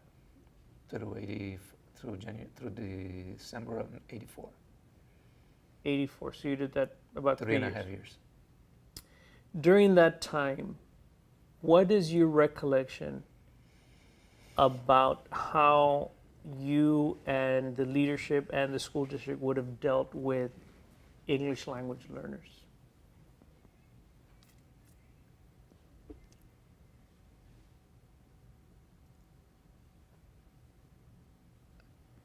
The McAllen, when I came there, already had set up for recent immigrant students. We had oral language sites where they would be served at those campuses. And those were beginning at middle school. If I remember correctly now, if the students were in elementary school, they could pretty much be placed within the elementary classrooms. But if they were in the middle school or higher, then they could go to the language development centers for at least a year. And then they would move on to a campus. We started at that time under 477. Now here's where I said we had the accreditation going, Southern Association, TEA, writing of the 5-year plan, plus then coming up with a plan for bilingual education and how that was going to be done in the district. So it took us a whole year in terms of discussions and going back and forth with principals to come up with the plan for the following year, which was in 82. So that plan called for 1 year 1 hour, a minimum of 1 hour of instruction. There was 1 hour of instruction in Spanish for those students that were at that time called limited English proficient students, now English language learners. And because it was also getting started under 477, the state allowed for, or had monies available for pilot programs. So in McAllen, we piloted immersion programs. And Meaning immersion into English. immersion, all total English immersion. Let And me that ask you a was, question. I believe we had two sites, Houston Elementary, and I don't remember if we had one in Seguin, but in Houston Elementary, I know that we did. Who were you? Who was McAllen ISD getting guidance from? Were you talking to the university about research, about practice? Were you talking to the agency? Was Carlin doing any kind of supervisory work on this? The persons that I remember helping us out, I know Dr. Eva Hughes was our director, and she was very good at that. So, Director of Title VII programming. of the bilingual education, ESL, all those programs. And I remember having Dr. Gonzalez, George Gonzalez. Who was faculty here. Yes, he would work with us.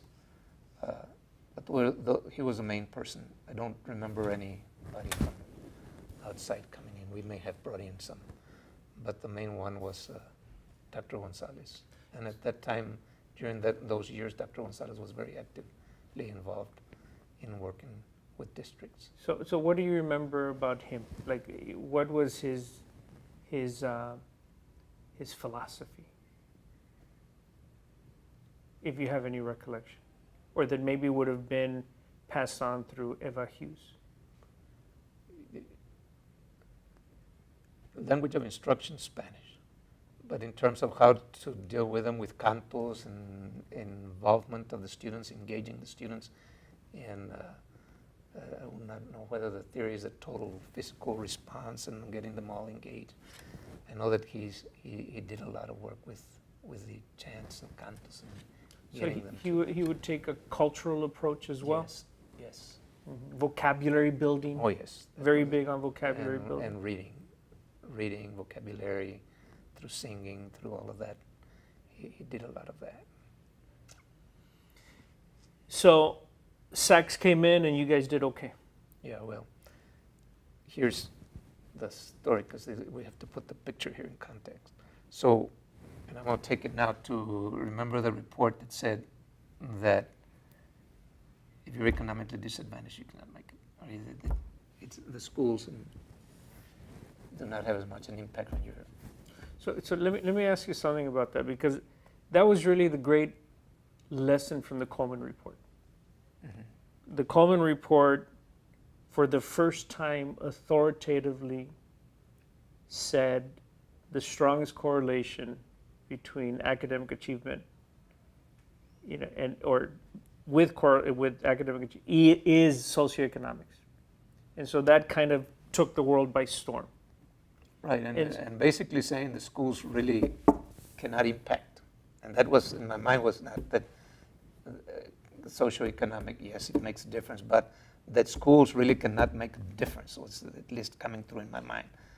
And I'm saying the schools can make a difference in spite of who the children are, what their language is, and what their what their socioeconomic level is.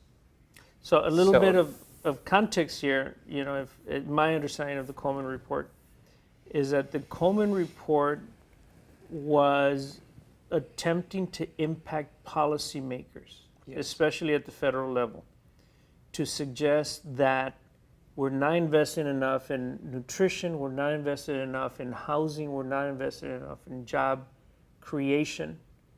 So it was very much of a political push to say we need comprehensive investment to impact issues of community underdevelopment and poverty. Okay. ¿Verdad?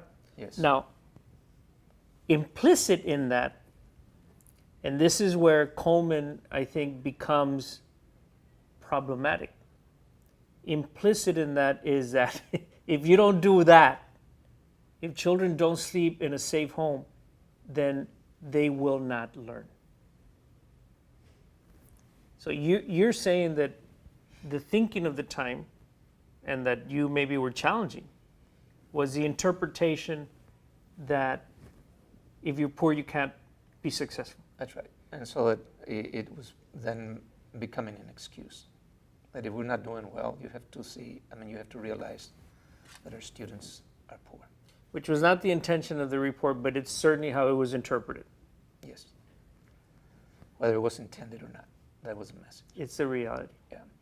So then, fortunately for schools, then comes the effective schools research with Ron Edmonds and Lazat, and then coming out saying, what are the factors that, when we look at schools where there's students of poverty, economically disadvantaged, that what is it that we see happening in schools where students are learning well?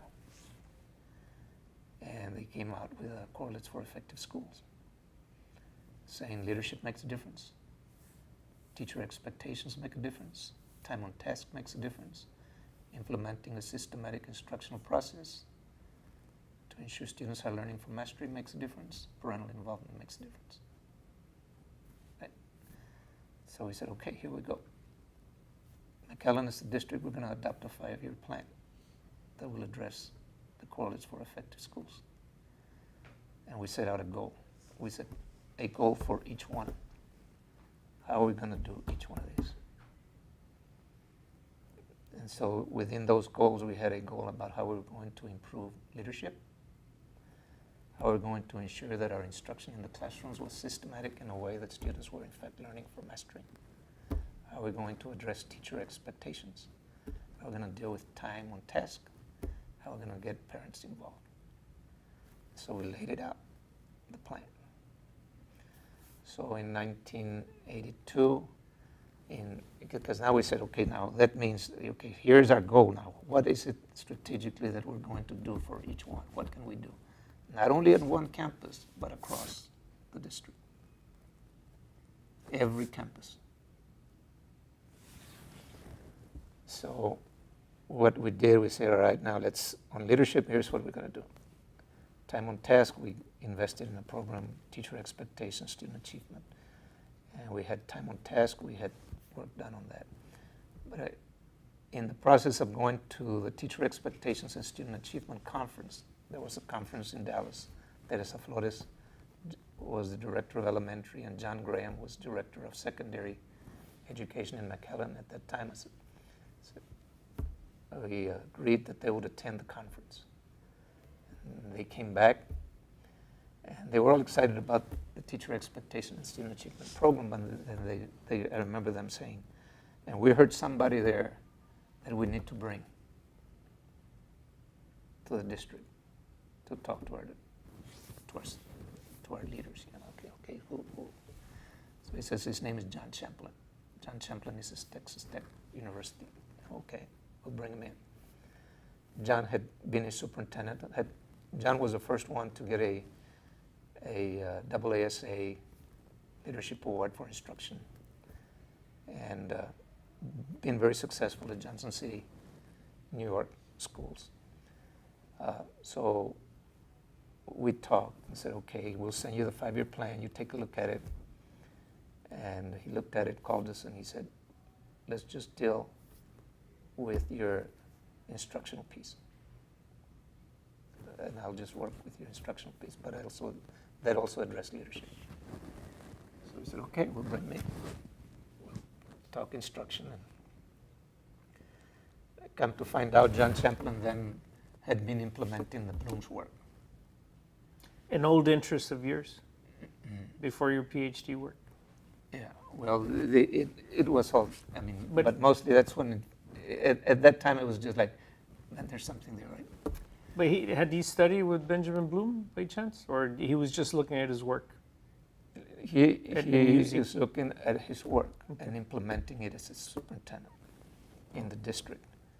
And so if we take a look at Bloom's, I'm going to tie this to bilingual ed. When he said, let's take a look at your systematic instructional process, where does this all come from? So we went back to look at the works of John Carroll on time, and saying not all students learn at the same rate, and what we at one thought was is a result of IQ, and let's measure IQ based on this test. He says, let's look at time as a variable. So that if time is a variable, different students learn at different rates, and therefore in our schools, students are not going to progress at the same rate, and we've got to organize schools differently. Okay?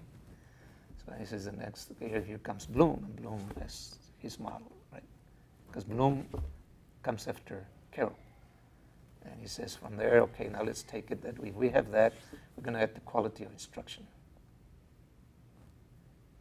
So in his model, starts off, he says, well, we've got to know the prerequisite skills for the test that is to be learned. So if this is what we are expecting of our students, what is it that they're coming into our schools with? They have cognitive prerequisites, and they have the affective prerequisites.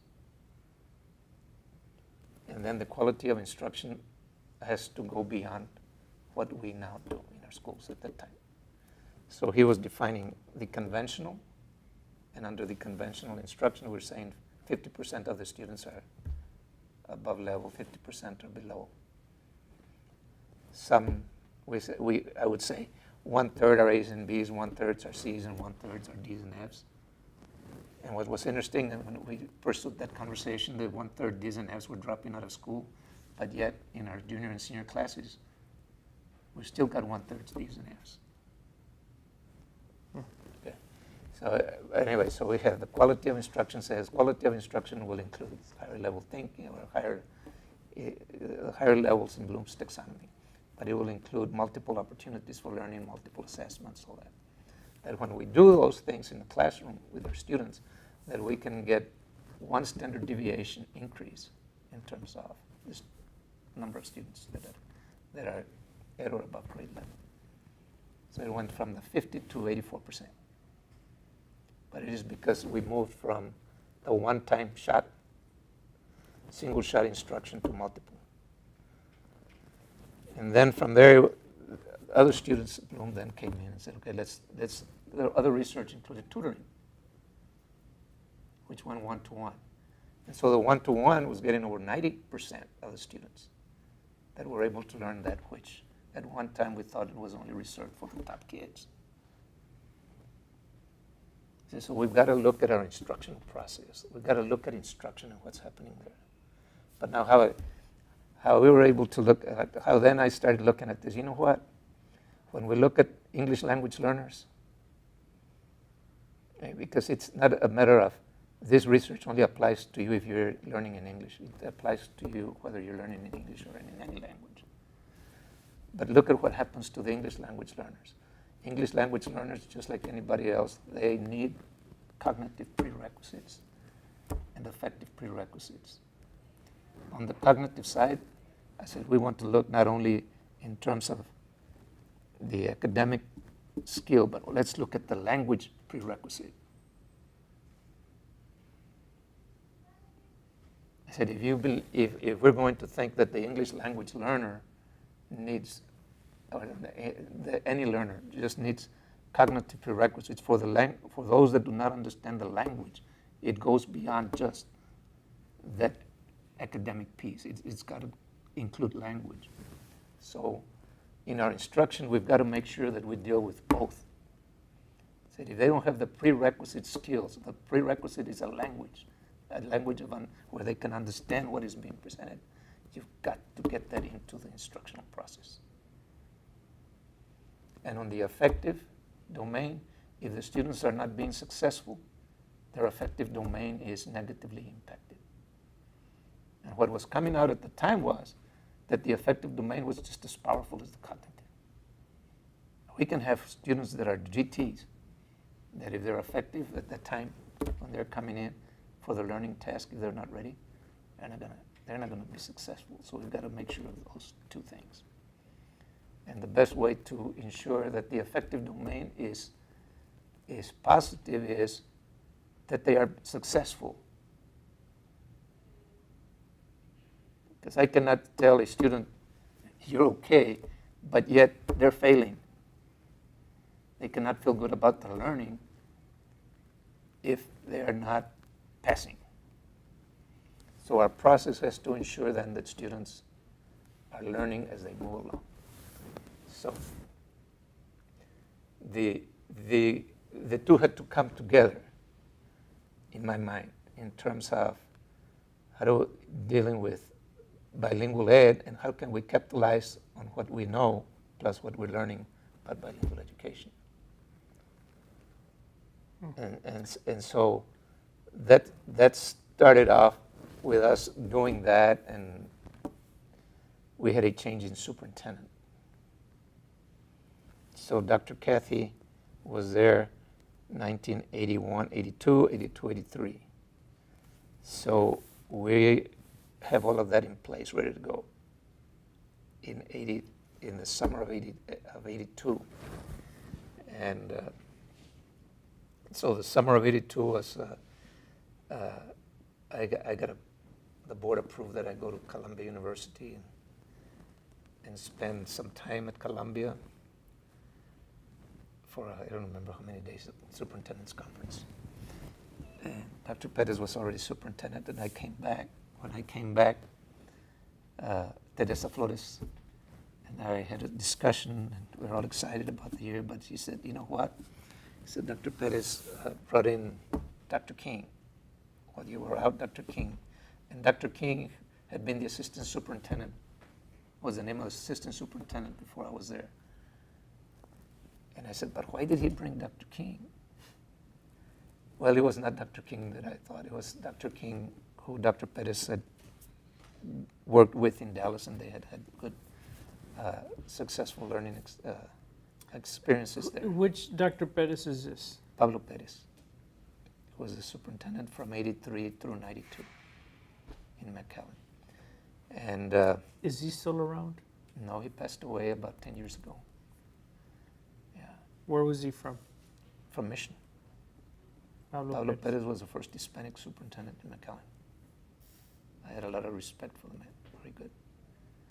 Okay, so then you come back from Columbia after you spent some time there? So, yeah, and so our task in terms of this systemic instructional process that we were going to get into was that we really wanted to get students to progress, it's continuous progress type.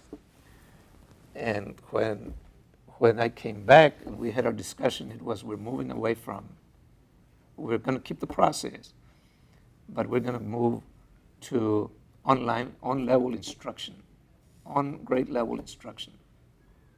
So regardless of what grade level students may be at when they come. If you're in third grade, you're going to get everything in third grade level or higher. And so it required a different set of skills. But our instructional process, our instructional delivery system would be the same, which is fine. I mean, let's work through it. But requiring then district-wide for a systematic instructional process that ensures students are learning or mastery really became a big issue in the district. And in terms of managing that change, it was one that was really a big challenge. And about, I would say it was late September, early October, we said, we got to talk to John. And I remember calling John, and we were talking to him, and I said, man, they're circling the wagons. He said something like that. He said, well, don't retreat. John was one that would not retreat. I mean, he said, just take a side step, but you've got to keep moving forward. You've got to keep moving forward. But one of the comments, I think, Dr. Perez said, I tell him it's not like circling the wagons. It's more like cannons coming at us. But anyway, those were trying times. But we, as a result of that, I remember meeting with him very early in the morning, him calling me up one time at about 3 or 4 o'clock in the morning, come on over, we've got to talk about how we're going to deal with this. But we ended up going to every campus, and I would go to every campus to address concerns. At every elementary campus in the afternoon, and with secondary campuses, period by period, during their planning periods, until we got done with the whole district, in helping us move it just to where people would understand at least why we were doing it. Was Eva going with you to the No, at elementary that time, schools? they may have been going, but it was Dr. Perez and I that were pretty much having to do Wow. handle the So issues. when did you leave? Well, first, the impact of that on the McAllen School District. The impact of that was positive. The student performance scores went up. We had real. I thought that had a very positive impact on the district. I remember coming here to the university and presenting to the Ed leadership for the College of Ed, one room full of professors here, explaining what was going on. Because people were saying, I mean, they're coming after you. Well, we were daring to say at the time that all the children, that we're not happy with having some doing well, that we wanted more than just some doing well. So would it have been Carlin inviting you to come? I don't remember who invited us. So you were in McAllen until when? Until 1984. Okay. And so you felt pretty good about this work in McAllen. Yes. And so you were really becoming very skilled at curriculum and instruction. Yes. And you now had an approach that really covered all children. Mm-hmm. And so were you then recruited by somebody to leave McAllen? I came to the service center and Region 1. I became the deputy educational services director and was leading the instructional services. And so right there, And who was the executive at Lauro Region? Guerra. And right there, I came in December. By February, we had organized already. I worked to get, at that time, because of, I think it was House Bill 72 was coming in.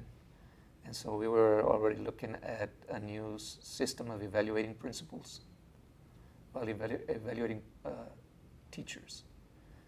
That was also when TCAT, the teachers' The reason Mark White lost the election. test came up, and effective teaching practices. So we at the center organized ourselves to where, let's see, I'm trying to think now, 85, 86, 86, 87. I'm trying to think about whether House Bill 72 was already in place. But the TCAT was in 80, I believe it's 86. It's been a few years, right? I'm going to be 1 or 2 years off here. But at that time it was the Texas Teacher Appraisal System and effective teaching practices, which was the instruction leadership development. So before that even came into play, at the service center we developed modules to do that. So that by the time that the state came up with theirs, we had already done some preparation of principles, and then the formal work started occurring. The way that we worked that out was that we took it out to the superintendents, the idea. They approved it, so then we said, here's what we're going to roll it out. And we created teams within the service center, where once we developed the modules, then each of the teams had a leader, and we trained them. But the training consisted of they got to hear us, but then they also went to the district. At that time we went to Mission and did our first training there with all the trainers, all the team members also being present. So that I was one of the trainers. I think Dr. Hatton Gonzalez, Celia Hatton and Helen Gonzalez and I were kind of the leaders. This is before they had their PhDs. Yes. And so then once we did that, they came back and we did some more follow-up training, and then we sent out to the field. And it was interesting to see the dynamics, people working together. And so where was bilingual in all this? We had Tomas Tamas at that time and others that were leading the bilingual efforts in the service center. And ours was more concerning. One was looking at policy from the state, looking at what was the impact of policy on the English language learners. And at that time, we were particularly interested in what is the language of instruction going to be like. Do we have the curriculum? What's the type of training that teachers are going to be needing to have? Can we deliver it, or who's going to deliver it? And then what is the language of the assessments? And so how are students going to be assessed? The accountability system was still not at the level that it is now.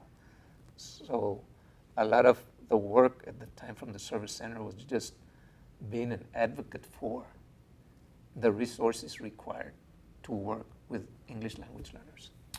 When you were there at Region 1, well, how long were you there during that stint? I was there for about 2.5 years before I became superintendent in La Jolla. During those 2.5 years, was Al Ramirez working at Region 1? No, he had just, I think he just moved on, maybe not necessarily that year before, but the rock and roll program that he had developed was still one that that was being used at the center to some extent.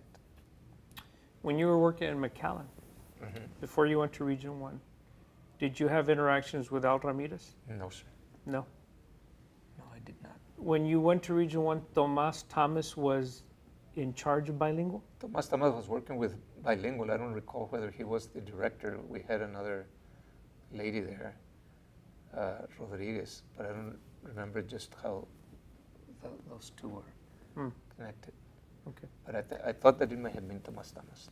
Yeah. So then, after your stint there, 2.5 years, Yes. you then left to La Jolla Yes. to become superintendent of La Jolla. And this would have been 1987. 7. And you would be in La Jolla for how long? I was there till I went to till 92 when I became an executive assistant to the Commissioner of Education. So your time in La Jolla as superintendent, how was that? I'm going to back up Okay. for a minute here. When I was at the service center then I'm backing up because I'm going to tie it to La Jolla. One of the things that we organized, and you remember now the effective school correlates and the work that I was doing in McAllen. And this was about 1984. So at that time, at the national level, the model that was being used in Johnson City on the outcomes-driven developmental model, which was a systemic school initiative, improvement initiative, was adopted by the U.S. Department of Education, recognizing what's called the diffusion network, National Diffusion Network. So we, as a service center, sponsored a conference for districts to come in and learn about the model, which dealt with the effective school correlates plus just total systems, a total systems model for school improvement. And we had many districts that came, and out of those, La Jolla, Mission, 3 schools from Mission, McAllen as a district, Donna, and Lyford wanted to pursue that approach and to get training. So as a center, we did not deliver the training. I was familiar with it and would do some work, but it was mostly coming from those people from the district that were familiar with it, that were implementing it and all. So coming out of there then, while I was doing that, I did work with La Jolla on some of the aspects of the model. when Dr. De Los Santos then moved from La Jolla to, well, Dr. De Los Santos then was the superintendent at the time. He moved to Houston, that's when I came into La Jolla. The amount of work that was being done with respect to the model, which we renamed to a school excellence, it was our framework for school excellence is what we renamed it to. But the TCAT was going on at the time, so there was the effort put into it was not where it could have been. Had TCAT and other state requirements that hadn't gotten in the way. So we pretty much then started going with it when I moved into La Jolla, and that became the driver for what we did in the district. Okay, so now I'm back to La Jolla. So now what happens? And just to provide some background for the model and how then that impacts and like how we link it to bilingual and ELLs. So the driver for the model says that research and data ought to drive what we do in our schools. So in coming into the district and being one that says, man, we've got to do things differently. One of the opening challenges to staff was, let's be willing to look at research, look at data, and make our decisions on the basis of what the research tells us and what the data tells us. That if we cannot support our decisions on that basis, then that we can challenge each other about why are we doing this. So that our decision-making model became one of saying, whatever we do in the district then is going to be based on what does the research and data tell us. Then we had two other components. What is it that we believe? So we have a set of belief statements. What is it that we know? That's the research. What is it that we believe? And what is it that we want? What is it that we want our students to be able to do when they graduate from our schools? And so we started off with what is it that we want our students to do when they graduate from our schools? And we had an outcome that would say we want all of our students learning at high levels, high cognitive levels in reading, mathematics, whatever it is. We want them to be good problem solvers and decision makers. We want them to have group process skills.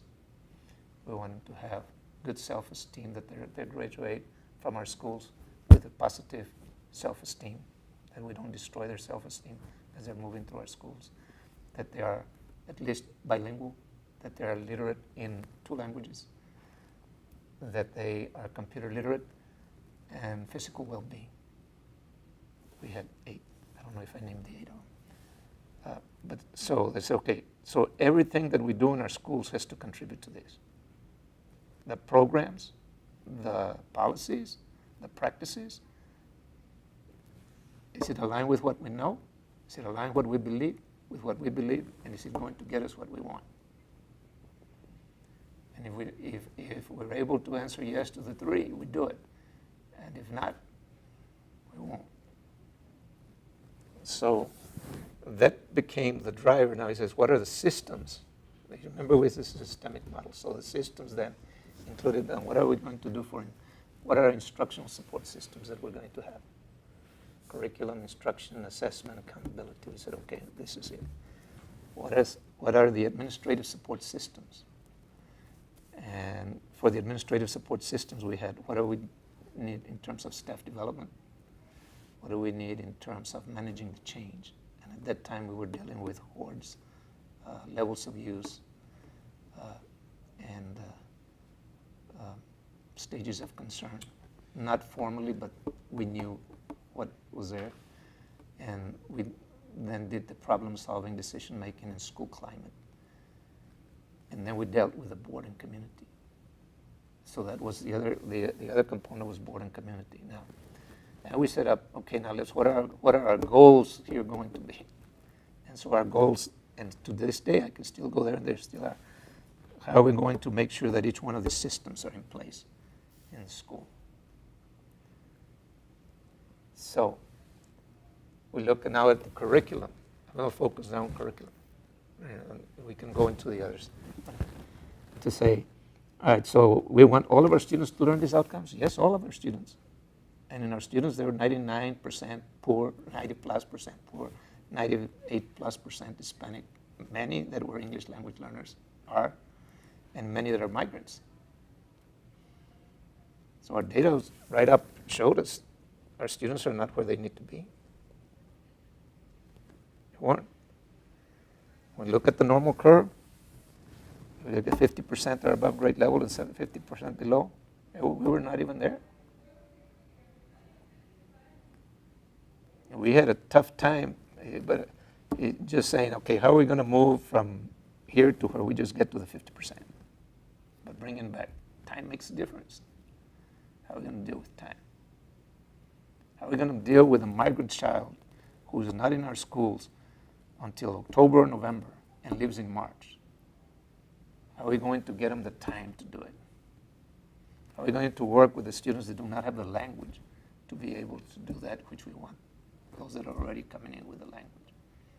So in dealing with the curriculum, it was, here's the curriculum that we're going to have for everybody. Here is our essential curriculum. Here's our enriched curriculum. Here's extended curriculum. And we're going to put in here, what are we going to do? Here's our migrant strand. Here's our bilingual strand. Here's our other strand. So here are strands. How are we going to move? Okay. For migrants, what do we know about compacted curriculum so we can compact the curriculum and give it to them in less time? How can we use technology for that purpose? With English language learners, in the English language learners, there's the same curriculum. What will the language of instruction be? We had an early transition. Well, second grade, at the end of second grade, that was our goal. But so we developed criteria. We developed specific, using the curriculum, the textbooks that we had, to say they have to be able to get to this level of proficiency. And if they exhibit that level of proficiency at this point, then they're ready to exit. If not, we won't exit. And we were experiencing success with that. The other thing that we did, because of where in our second year, because our first year we were just getting going to see where we were. But we said, we've got a lot of students that are needing language and that are below level, that are below our reading level where we want them to be. So we said, we're going to do in elementary schools, we're going to double the time that they have for language arts. And we just set up a program. At that time, we were using Open Court. So we said, Open Court Plus. What does plus mean, man? We're going to give them more time. We're going to give them more language. We're going to give them more of that. Plus means they get more of what they need. And then it dawned on us one time, you know what? That program might even be bigger than the one for the students that are already on level. So we've got to figure out a different way. We were one of the first districts that started implementing the school-wide programs in terms of how do we use Title I, State Con together, because right now the requirements are that 40% of the students have to be economically disadvantaged to be in school-wide programs. I don't recall what it was at that time, but we met the criteria. So we were one of the first schools then to do it, and we went and met with, I still remember, meeting with staff, I think it was at the Embassy Suites, and we were talking about what are we going to finalize in getting our talking points for TEA the next day to explain to them what we wanted to do. We recognized, now, here's how we're going to serve them, here's how we're going to put all these monies together to do it. And they approved it. I mean, they approved the way that we wanted to deliver the program. And for us, at that time, it was like cutting. At that time, we were trailblazing, doing some things for the first time. About what time was this? About what year? This would have been about 88, 89. Because, I mean, we were moving fast. But here's the thinking. Here was the thinking. And English language learners, one thing we need to know is we want this curriculum is going to be for them. Yes, okay.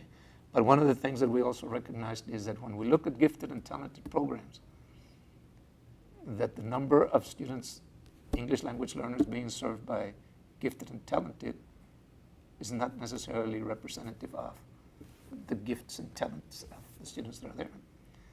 Well, what we said is that what our gifted and talented program has to be one that does not depend on an assessment that is language-based or math-based, that kind of base. We're going to look at creative, productive thinking. And instead of saying kids cannot do it, we're going to find the talents and the gifts of the students. And so we use different assessments and put a program that was recognized, and I believe it was the one that wrote Ramano. But we had an article that came out of being one, and I have a copy, of it being an example of a program that was serving English language learners in gifted programs, and that would be something that others could learn from. That's Joy Izquierdo's field, bilingual giftedness. Dr. Zamora, I'm going to move you here to a slightly different thematic, because I've been curious about this story for a while now. La Jolla emerges as the leader in cultural arts programming. La Jolla emerges as the one school district that has this gorgeous theater that becomes the Cadillac of theaters years ago, and continues to have, it seems, the standard for facilities, but also for student performance in terms of the cultural arts. Can you take us through the etymology of that in La Jolla? I was a principal in La Jolla in 1981. At that time, I believe we had an estudiantina. Dr. de los Santos was the superintendent. After I left there, my discussions with Dr. de los Santos, I asked him one time to give me more of the history of what happened while he was there. And he tells me that he, at one conference that he attended, he listened to mariachis up in Central Texas or somewhere, and came back and talked to Homero Diaz, who was the assistant superintendent for federal programs, or director for federal programs, and asked him, why is it that I go to this conference and I hear mariachis over there and we don't have one here? So do you think we can get one started? How can we do it? So in their discussion, they thought it would be appropriate to discuss the possibilities of having a mariachi program funded through the Title I funds, federal programs, as a program to curtail the dropout rate and to help keep students in school, and also to be culturally responsive to the students. They proceeded on to take that. At that time, Dr. Kirby was Commissioner of Education, or no, he was in federal programs director, and they approached him. And I don't know whether he was a commissioner, but he had been in federal programs overall, the associate commissioner or deputy commissioner for that. And he approved it. He approved it. And he was telling me the story about when they had those mariachis performing, and they invited the commissioner to come in, or Dr. Kirby to come in and listen to him. But that's how it got started. I think it developed some momentum when, with the support of Amancio Chapa. Amancio Chapa accompanied them also to a trip to Italy. I believe it was Italy. Where are the Chapas? Chiapa. Chapapria. Yeah. And pursuing, and so they went out there, and they just continued then to move from mariachi to folklóricos and others. Now the story of the Performing Arts Theater of Amancio Chapa was on the board, and I had returned already from TEA and being at the service center. I had gone back there as a superintendent, and we were wanting to, in our discussions, we were talking about how we're going to build schools, how we're going to do that. And one of the subjects was how we're going to get an auditorium and performing arts theater. And we were looking at all kinds of options of how we would do it. I mean, from construction management, different types of bonds, different types of certificates. Because I remember the difficulties, and at one time saying, is this what we want to do? Because if this is what we want to do, then we've got to figure out a way to do it. It just happened then that IFA came through, and we passed a bond issue. This is the instructional facilities allotment. Yes, the instructional facilities allotment. But the instructional facilities allotment will only pay for instructional facilities. So with the performing arts facility, we had to include instructional facilities. Plus, then as an instructional facility cost, you can pay for a performing area with certain number of seats. So it was limited. So that in that auditorium, I believe that when we constructed like for $10.5 million, somewhere around there. What at year? That time. About 2000, 2001, somewhere in there. And we hired an architect that had worked on the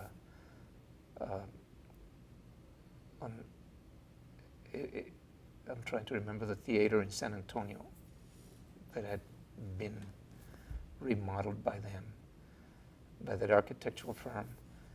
And then through that architectural firm, as part of their contracted services, they got together with acoustical people out of New York and others. And we really wanted to have an auditorium that was state-of-the-art. And it became a state-of-the-art, I think, for all practical purposes. I still say that at the beginning when we were constructing it, I'd say, man, that water's going to run, water runs downhill, and that water's going to get into the auditorium.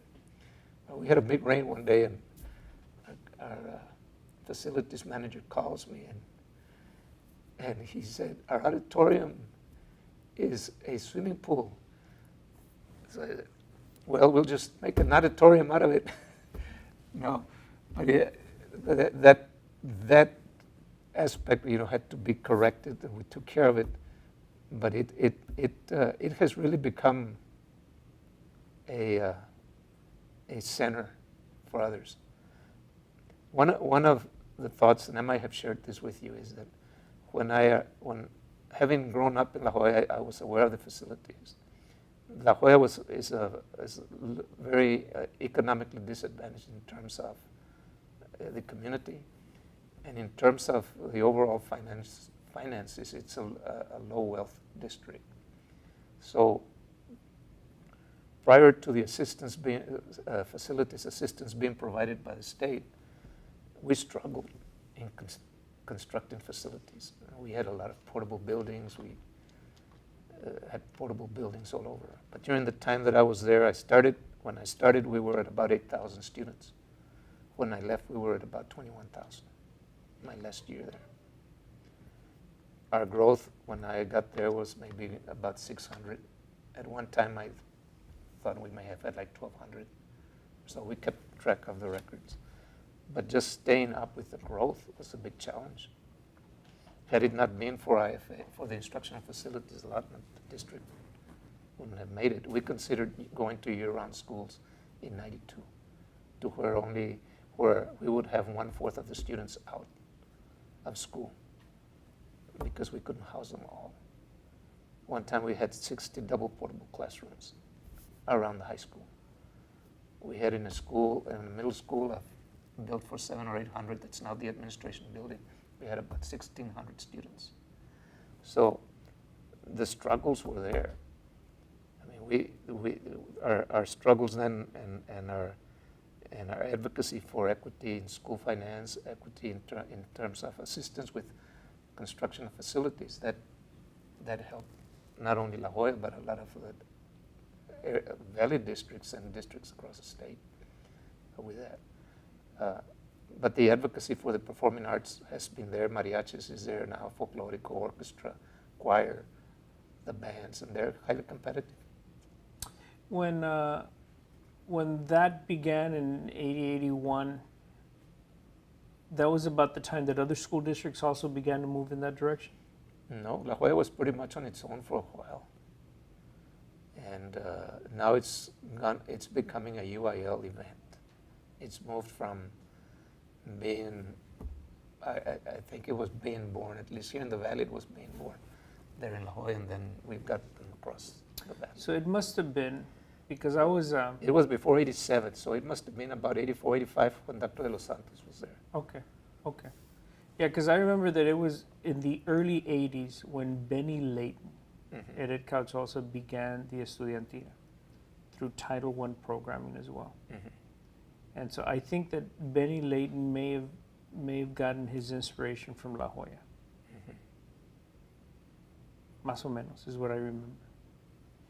So Dr. Zamora, just to begin to wrap this up, if you can speak to one or two sources of inspiration for you, as you came up as a child in the community of Peñitas and then La Jolla, and then as you narrate your story of a very interesting sort of stops that you've made along the way, at the very highest levels, of leadership in the community and in the school. If you can just reflect on maybe one or two sources of inspiration for you, what would that one source or those sources be?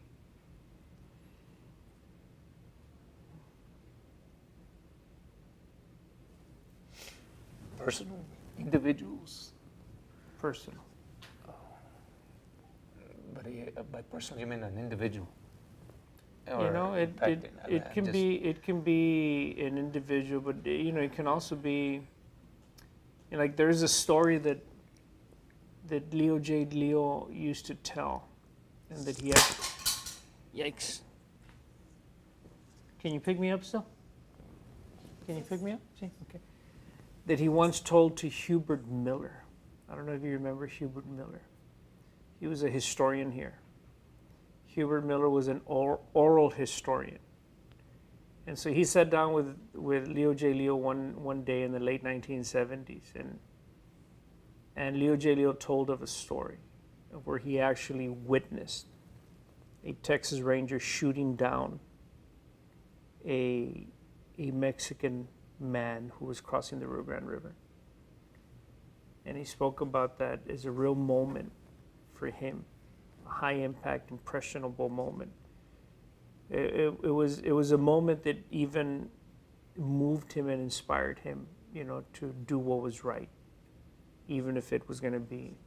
So that wasn't really about a person, it was about an event, a moment that happened.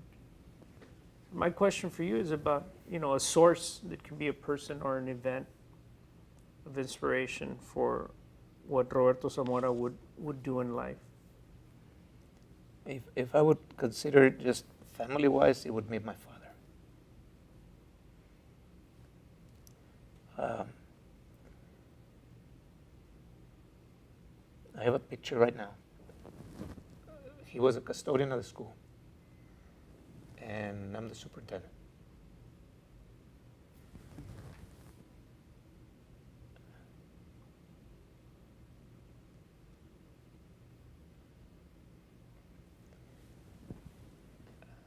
My father died at 77. He never owned a car. He never drove, but he made it. And I always wondered how.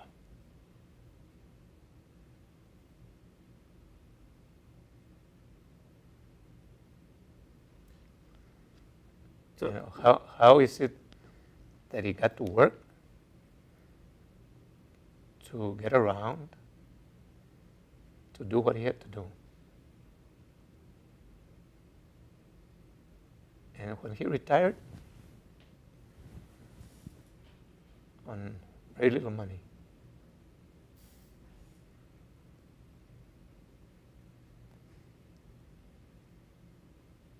but one thing he told me was, I said I wasn't going to do this.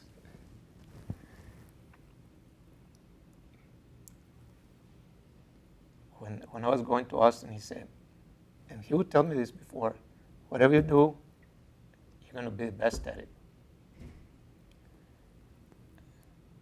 And then he said, and as you move up, no vayas a agarrar aire.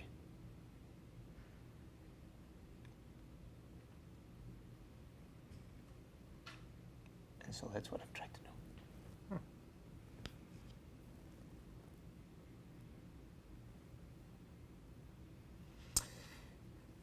So, do you think that you were born with the level of humility, or do you think that you were taught humility? I mean, that is an example of teaching humility. But you know how sometimes we're born in certain ways? You know, there's something about our DNA that predisposes us to a certain personality, you know, character maybe even. I noticed in my family, on my father's side, in observing quiet demeanors, non-argumentative.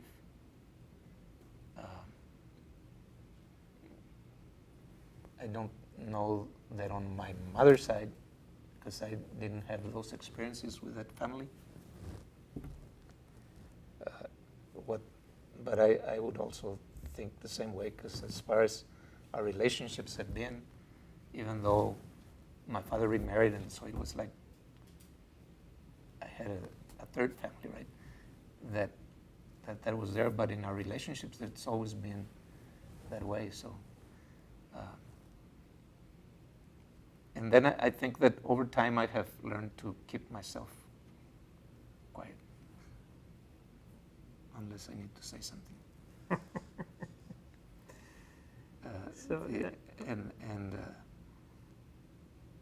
But I think you ask some people that says, no, you never keep quiet. So this is a pretty good story then.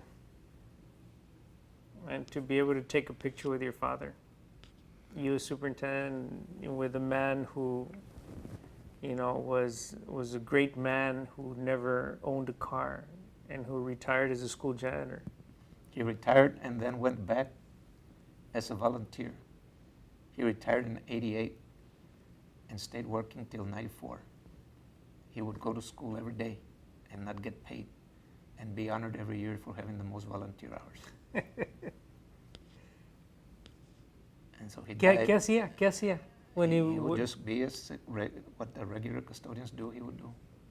Without pay? Mm-hmm. On a TRS check? Mm-hmm. ¿Por qué? Because I told him that if you retire, you're going to make more money than if you continue working, and you're going to have what you need now. And if you don't want to go to work, you don't have to. So that way you don't have to feel the pressure. Now, if you want to go to work, go to work. If you don't want to, you don't. So sometimes he didn't. No, he did. He just felt like staying home was... What did people say about him?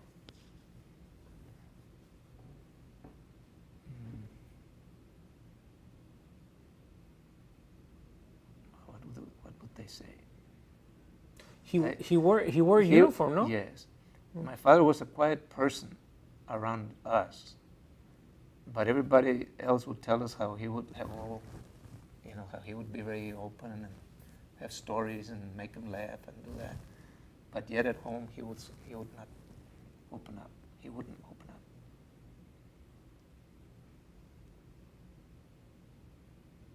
So he had a different public personality. And I don't know why that was the case. And maybe with my brother he may have had a different relationship. But when we talk, it's not like what happened to my mother, what occurred, first marriage, second marriage, all that. So your father died in 94? Mhm. So he was 77 and then a few months. No, yes. Yeah. His birthday was in July, so he died in November. Okay. Yeah. Any last observations or thoughts that We you didn't might even have? go to San Antonio. Oh, yeah, we went by San Antonio. La Jolla the second time, the service center the second time. Yeah, TA. we're gonna have to do that in the TA. second installment. TA. You're like a little bit like one of the very first oral histories I did was with this man who was 97 years old.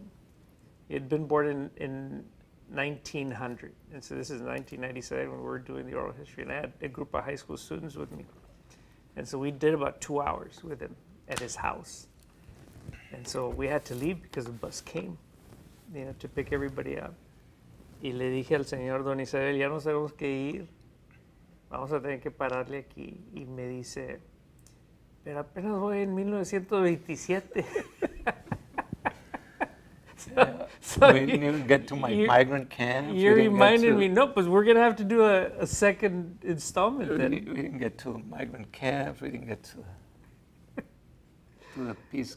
We'll do that the second time we meet.